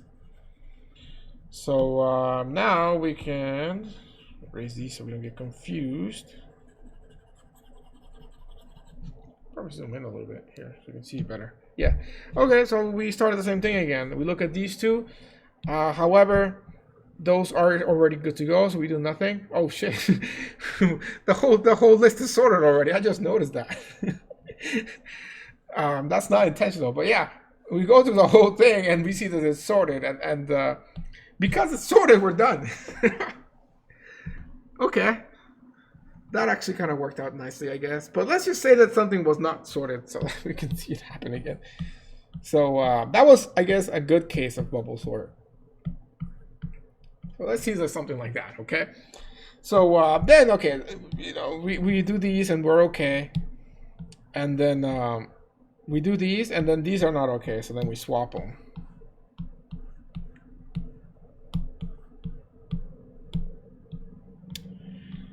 And then we go here, then we go here, nothing swapped because they're in the right spot, and then we finish. So then, technically this is a second iteration, assuming that, of course, that was actually swapped there, because we kind of cheated there, just to see, so you can see more examples of this. And then you do 1/3 pass, and in this case, you see that nothing gets swapped, and then you're like, oh, okay, it's sorted, and you're done, okay? So that's how you know you're done. In fact, that's how I knew I was done. Like, the list was sorted, and I didn't notice until I actually did my pass and was like, oh, nothing swapped. I guess the list is sorted, and it was, right? That's kind of the computer thinks in the same way, because I didn't actually even bother to look at the numbers. Because you don't need to look at the numbers. You need to look at those two numbers. That's how bubble sort works. It's just the way it is. So I did show you other sorting algorithms that were for your benefit. I'm not going to test you on those. Like, I think I showed you quick sort and maybe merge sort. They are good. That you don't worry. The time for being tested on that will come when you take 302. So yes, we'll leave it at that.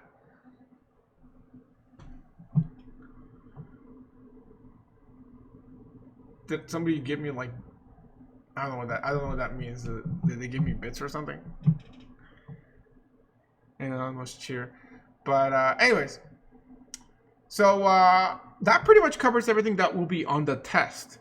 Does anybody have any additional questions? Now is your chance. And the lecture would have ended at 11, but you know, I have no problem staying a little bit extra, especially because tomorrow there's no lecture. So yeah, feel free to shoot questions as long as you want, and I'll be here. How is Padme? Is she alright? Is she safe?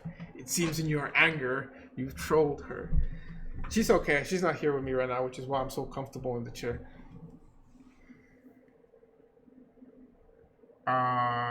What functions are we not allowed to use for the assignment? I'm having trouble comparing her to someone's face. Oh, I can show you. Oh, I should show you. I should show you guys that. I was actually thinking of showing it to you guys yesterday, and I came up to here. So you can use like a lot of the string functions, but what I don't want, because think about it, we never had an assignment on sorting. So like I had originally a plan to have an assignment that was purely based on sorting, and it just seemed like too much work. So that's why I kind of incorporated into that last assignment. So that's how you need to practice sorting. So because I want you to practice sorting, which will be good for the test, I don't want you to use the find function. Or sorry, I don't want you to use any sort of sort function. I want you to code your own sort function. I also don't want you to use any find functions. While I will not test you on binary search potentially, I will test you on basic searching. So let's actually kind of go over that, and let me show you also how you would do that in the assignment. Do we need to know the A to I stuff? It's convenient, but you don't have to. I would say that it would be good to know if you need to do such a thing in the test, but there are ways around it. It's just going to make your life easier if you know these kind of functions. If not, then you should still be able to do the thing on a test. This looks weird. I'm holding it in my hands. Okay, so this is what I wanted to show you guys yesterday. And like I actually was almost tempted to record a video last night to show this, but I was like, no, I'll show it today. So maybe you clip. No, you can't clip it this long. So whatever. It'll be at the end of the video, so I'll tell people. So suppose that you're looking for, you have a sentence here. It says, I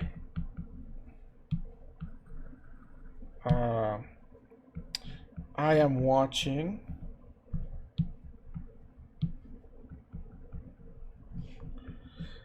a lecture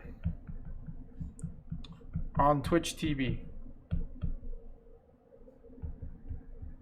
Pog. Okay? And let's say that you're looking for the word watch. Okay, and assume that I actually did the same casing. Okay, everything is lowercase or something, whatever. In the case of the assignment, I believe that you're searching for exact casing. You don't need to lower things, uppercase things. You can make it better than my version. I just didn't bother doing that. But yeah. So the question is, how do I search this in this? Okay, let's say that this is on a string called str. Okay, and let's say that watch is on a string called s.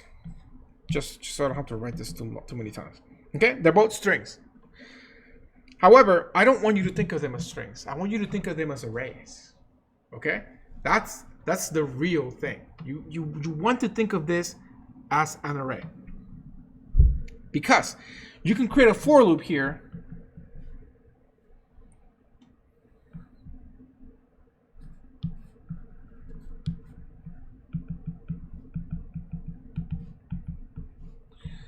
str.size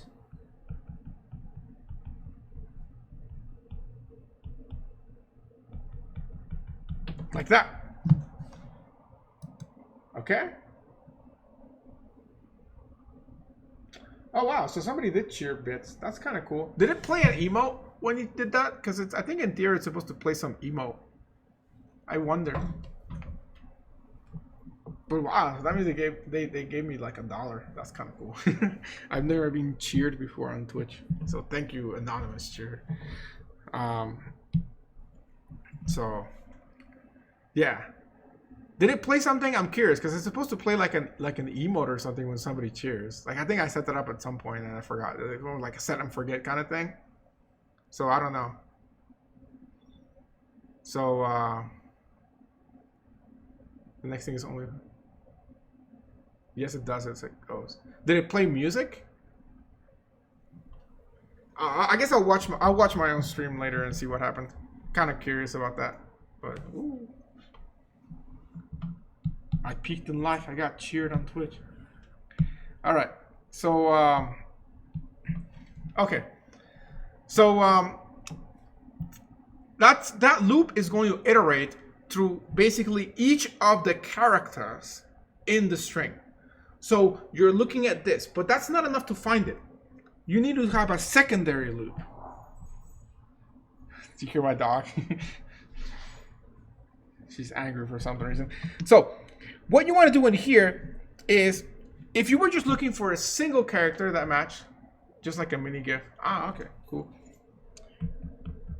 If you're just looking for a single character, so suppose you were looking just for the W, you could say something like if S0 equals to str I, then you have a match. If that was the case, you would have a match then. So that would mean you have a match. But that's not enough, right? Because you're just matching the first letter. But it could be the word whiskey. Like if there's no W, there's no other W's here, but I could have, I'm watching a lecture on TTV while tipping a cup of whiskey or something, right? So you may not have an exact match. So you want to check the remainder of the words, right? So instead of having an if statement there, what you can do is you can have an inner loop that iterates through each of the letters of the word you're looking for. So throw in here another loop.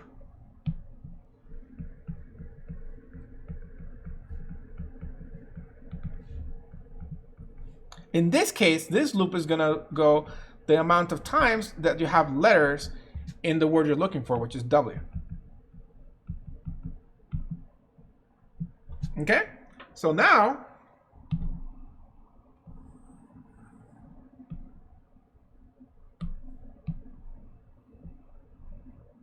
you have two loops, and you have your if statement, but now this if statement becomes all of a sudden a J here. And now you're saying if J is equal to that, but that's not enough, because if you do it this way, you will run into a bug.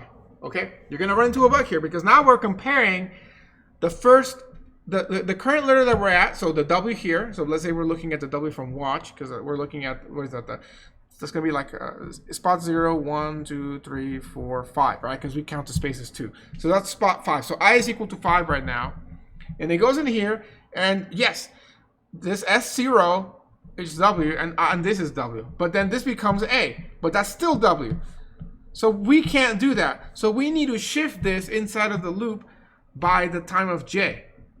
So this has to become I plus J.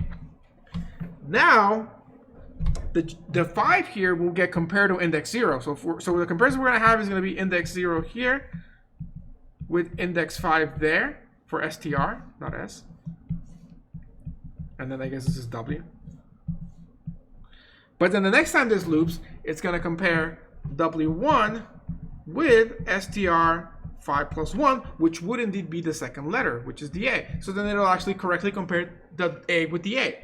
And so on, the same thing will happen.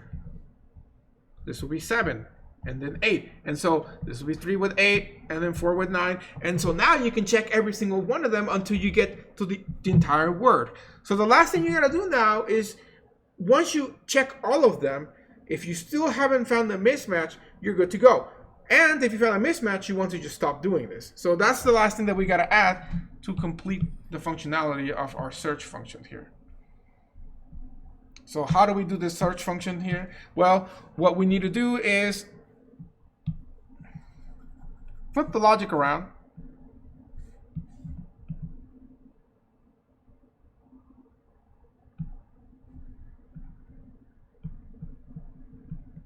And say if they're not equal, break.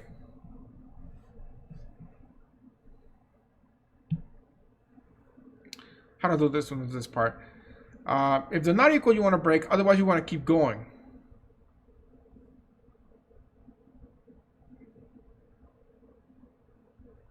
Let's use a Boolean. I can't think of a better way right now. I can't remember how I did it in the last assignment. So we'll do some Boolean. So let's go ahead and do a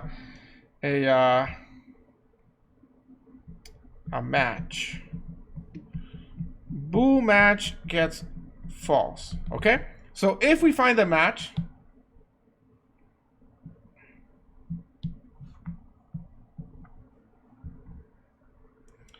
then match is true.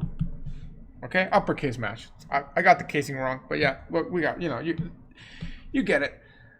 And then now, otherwise, if they're not equal, then match gets false. But also, you can just break out of that point of that inner loop. You don't need to stay in there any longer because it can no longer be a match.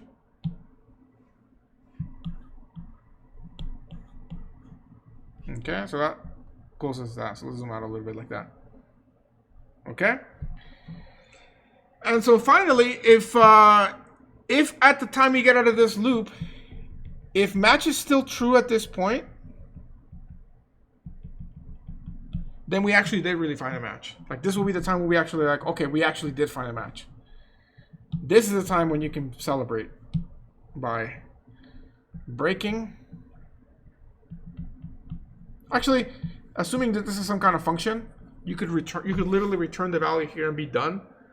But you can also do the following here. Put the integer variable I outside. And you don't need to actually initialize it because I will initialize it here inside anyways. And then just make that your for loop. And then that way here you can just break out. And then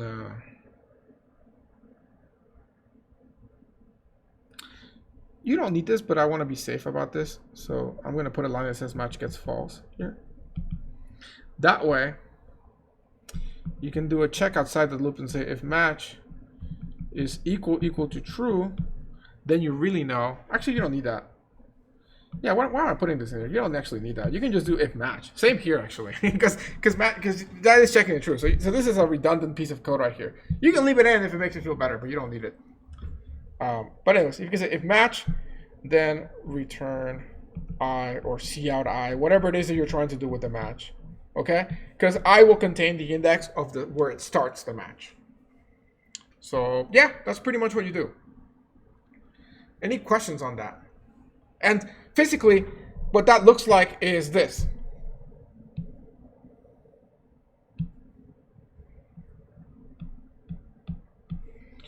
I start by looking at the I and the W, and it's not a match. I look at this, not a match, not a match, not a match. And because it's not a match, this here, when it goes in here, it automatically goes into the else statement, sets match to false, and breaks out, which means it keeps going. And then eventually, when it gets to the WW, that's when things get interesting, because this gets to true, so then it goes to the next iteration of this, and then it looks at the A's match. Finally, when it gets to the H, which is the last thing in this, then at this point of this loop, match actually was, when it gets out of the loop that is run from these lines to this line, match is still set to true. And because that case is match is still set to true, then we know we can finish searching at this point. And this line, otherwise, if match is not set to true, then we just want to make sure that match is still false, which it should be, but just to be extra safe, we are setting it there to false again. That way, when we get out of the loop, we know that if match is true, then we can basically, we know that I contains the index of the location. Like I said, if this is a function, you could have just literally returned the index right here. You could say return I there. But yes. So it would break out of the inner loop and go back to the first loop. Yes, it would. Yes, it would. Because what inner loop is doing is it's saying, oh, we found a potential match maybe. And so we're saying we're going to check each individual term. And the moment that we can't match it properly, we're like, oh, never mind, we're giving up. We're going back to our sliding window effect, where the thing will continue shifting forward like such until it gets to the end. And I suppose that there's a potential risk in our code right now. Ooh, yeah, I do see a potential risk in our code. There is one bug in our code. And actually, now that I think about it, that bug is probably in my Twitter solution, because I just thought about this. So if you were having a match, let's say that the last letter of this, let's say that the string that you're matching with says, I like whiskey. That doesn't work. I like, okay. I thought of a word, but now I don't want to just say I like, because that sounds kind of creepy. I don't like war. Okay? Yeah. If I put I like war, people would be like, what the heck? So there's a reason for war. The war being a good example here. Here's what's going to happen when we do this with the current code that we have. Okay? So this is the bug that's going to happen. That manifests itself. Okay? Maybe let's do this. Let's actually do this down here, so it's easier to see. Okay, so the word that we're looking for is watch, and the sentence that we have is I don't like war. Okay, so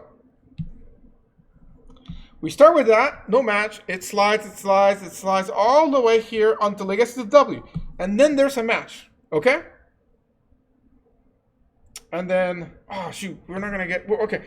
I'll have to modify it even further to get the potential bug. It's an edge case. So the W's match, and so it looks at the A's. The A's match, it looks at the R's, and the R's don't match, and that's kind of the end of that.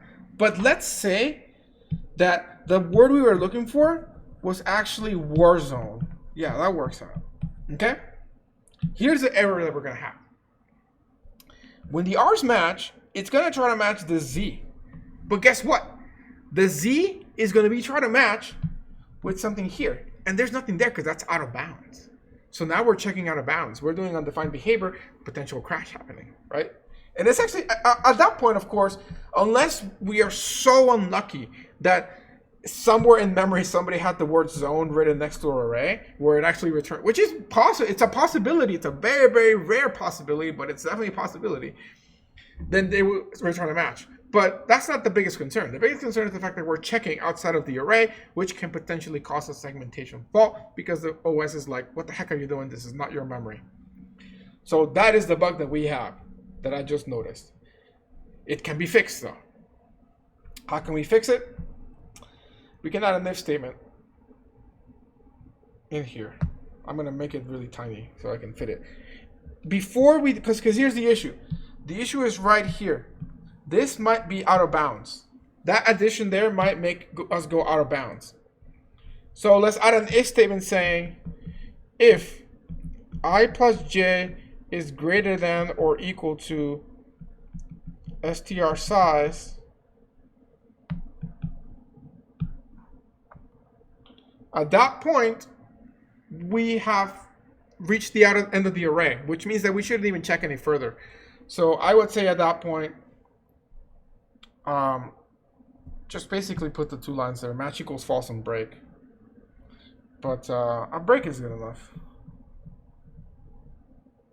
Oh, wait, no, because match could still be true at that point. So we do want to put match. We want to put both lines. So I'm going to put everything in 1 line of code so it fits in here. But you should definitely put it in 2 lines of code. So we're going to put match gets false and then break out. Don't forget the semicolon first.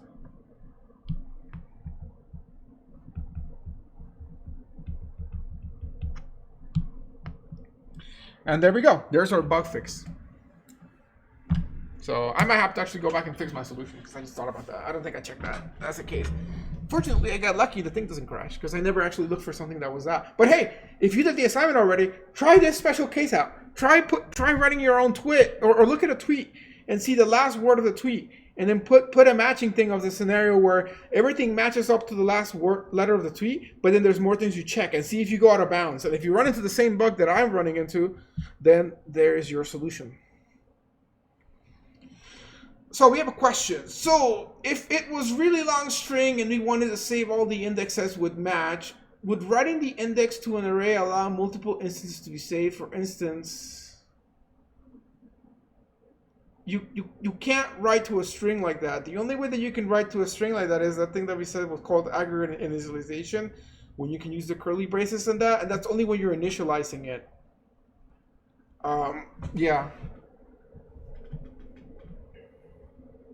Also, you're trying to match sort of jumping words, which is a much harder problem, potentially, jumping letters. So you're saying, suppose that I wanted to watch the pattern watch, or maybe suppose that I wanted to match the, like, AMA.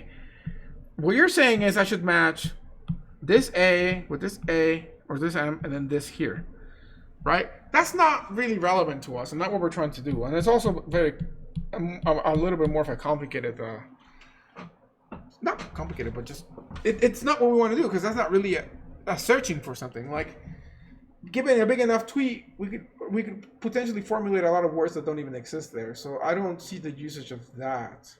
And obviously, if there is a match and it is a word in there, then just giving the first index of it is more than enough. And why do you want the index? Because you might want to do other things with it, but otherwise you can just return true. So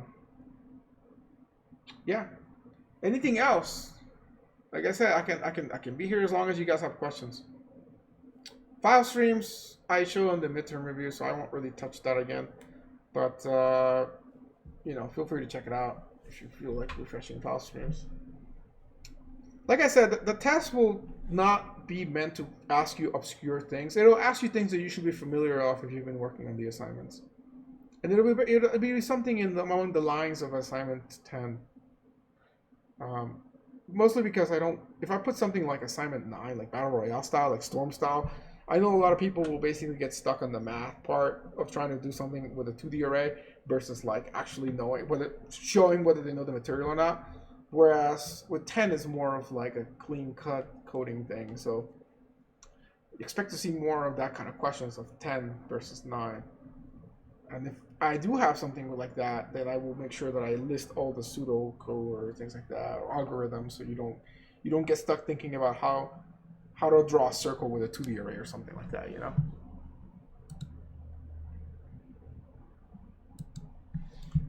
So anything else? Make sure you guys redeem your extra credits if you still got the points. Otherwise, this is it. The points are going after today, because I guess this is the last stream.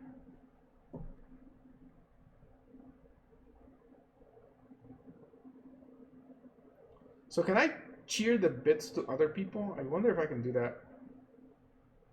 Go on like a random, I can go on like Ben's stream for 226 and give him bits.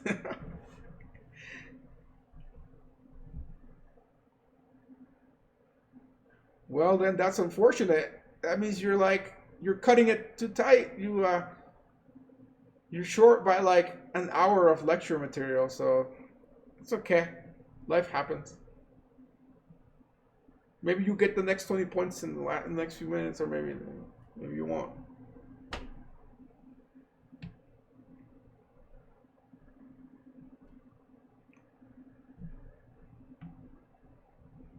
Maybe ask enough questions that the stream goes long enough that you get the last 20 points. Is the assignment 10 still due tonight? I don't know. When is it due? I mean, whenever it's due, it has to be due that day. I can't push it back because we have to do the grading, you know? So, I mean, you know, I wish I could give you more time. But, you know, the TA's got to grade this stuff. Oh, you're just using your points now? Make you that.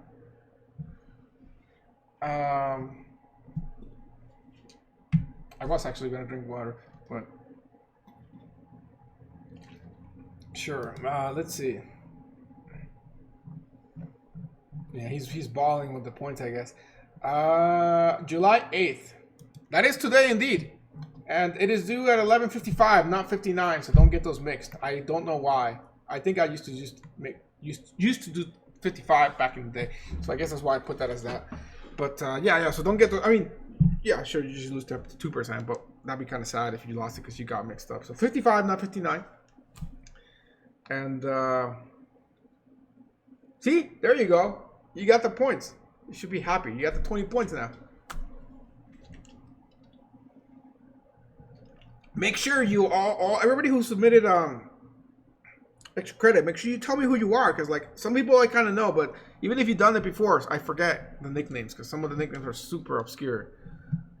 So yes, but anyways, well, I don't see any questions coming up, and yes, the assignment is due tonight, so I think it might be serve you guys best to actually get going on the assignment. I will be on Discord for most of the day.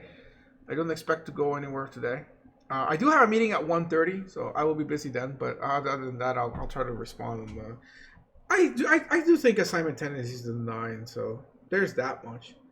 It's different. There's concepts like new concepts like Structs, but it's less.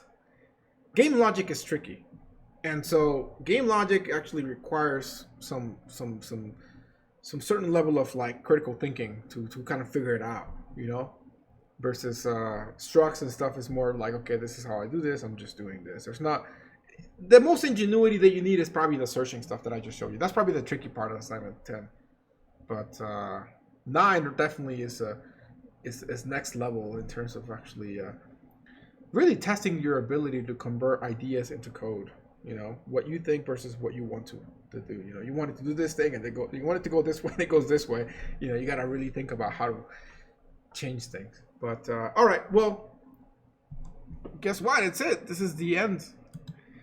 This is the end of the class. So, you know, I'll probably see you guys around sometime. My office is always open. Well, correction, it's always open when it's not coronavirus and we are forced to close it down. But once we go back to in-person lectures and whatnot, you can always feel free to stop by and ask me questions if you ever need help. And you know, I'll help out. If you end up taking Tool 2 with somebody else and you still have questions, you can always come back and ask me. Don't ask me questions about assembly. That I've been there, done that, forgot that. So that I can't really help you with other than cheer on you. But programming C++ or Python, you can always ask questions. You can stay on the Discord. You can talk to the other students there and network with them. I mean, I'm assuming someday all you guys there on the Discord will have really cool jobs, working for really cool companies, and you guys can help each other out to get more jobs and things like that. So hang out in the Discord. But if you don't want to get all the spam notifications from the panic of summer 3, you can always remove the student tag from yourself, and that will avoid all the spam. So yes, but I hope I helped. I you know, it's definitely an experience to teach summer class, and definitely another experience to teach online summer class. So those are gonna be definitely two first. Not gonna lie though, I do like the fact that I don't have to commute. Otherwise, I was kind of dreading the idea of driving every day to school at 8 in the morning class or 9 in the morning class. Well, it actually kind of worked out in a way. But I hope you guys learn. Good luck in the test. good luck in life. Stay safe from the coronavirus. And hopefully I see you guys at some point. And if not, then I still wish you the best, all right? You guys are the future of this nation and of the world. And, you know, you guys are in a difficult time right now. But especially for you guys in 135, you have the advantage that you do have some time left before you graduate. And hopefully between now and then, things will get a little bit better so that there's an upbound when things get back to normal. And I do believe that they will at some point. Maybe not soon. Could be a year. Could be 2 years. But I don't think it'll go past 2 years. And so, you know, you guys are going to be the ones that are going to be rebuilding this. And so, write good code. Don't write buggy code. Don't create coronaviruses in computer. So, good luck, guys, out there. And good luck in future classes. Good luck in your other classes. And do try to enjoy yourself. Spend some time with your family. You know, if you're stuck at home, think that is a positive thing to do, to get those chores done you've never done, and to spend time with your loved ones, so that when the time comes that you're working and you're really committing to coding and everything, and you're doing your job and everything, you're not gonna have that much free time. So use that time wisely and make it a positive experience. So until then, good luck in the test. It's not goodbye. I'll be on Discord, but it is definitely goodbye for the lectures. So thanks for watching. I hope you enjoyed everything. And I'll see you guys around. Bye.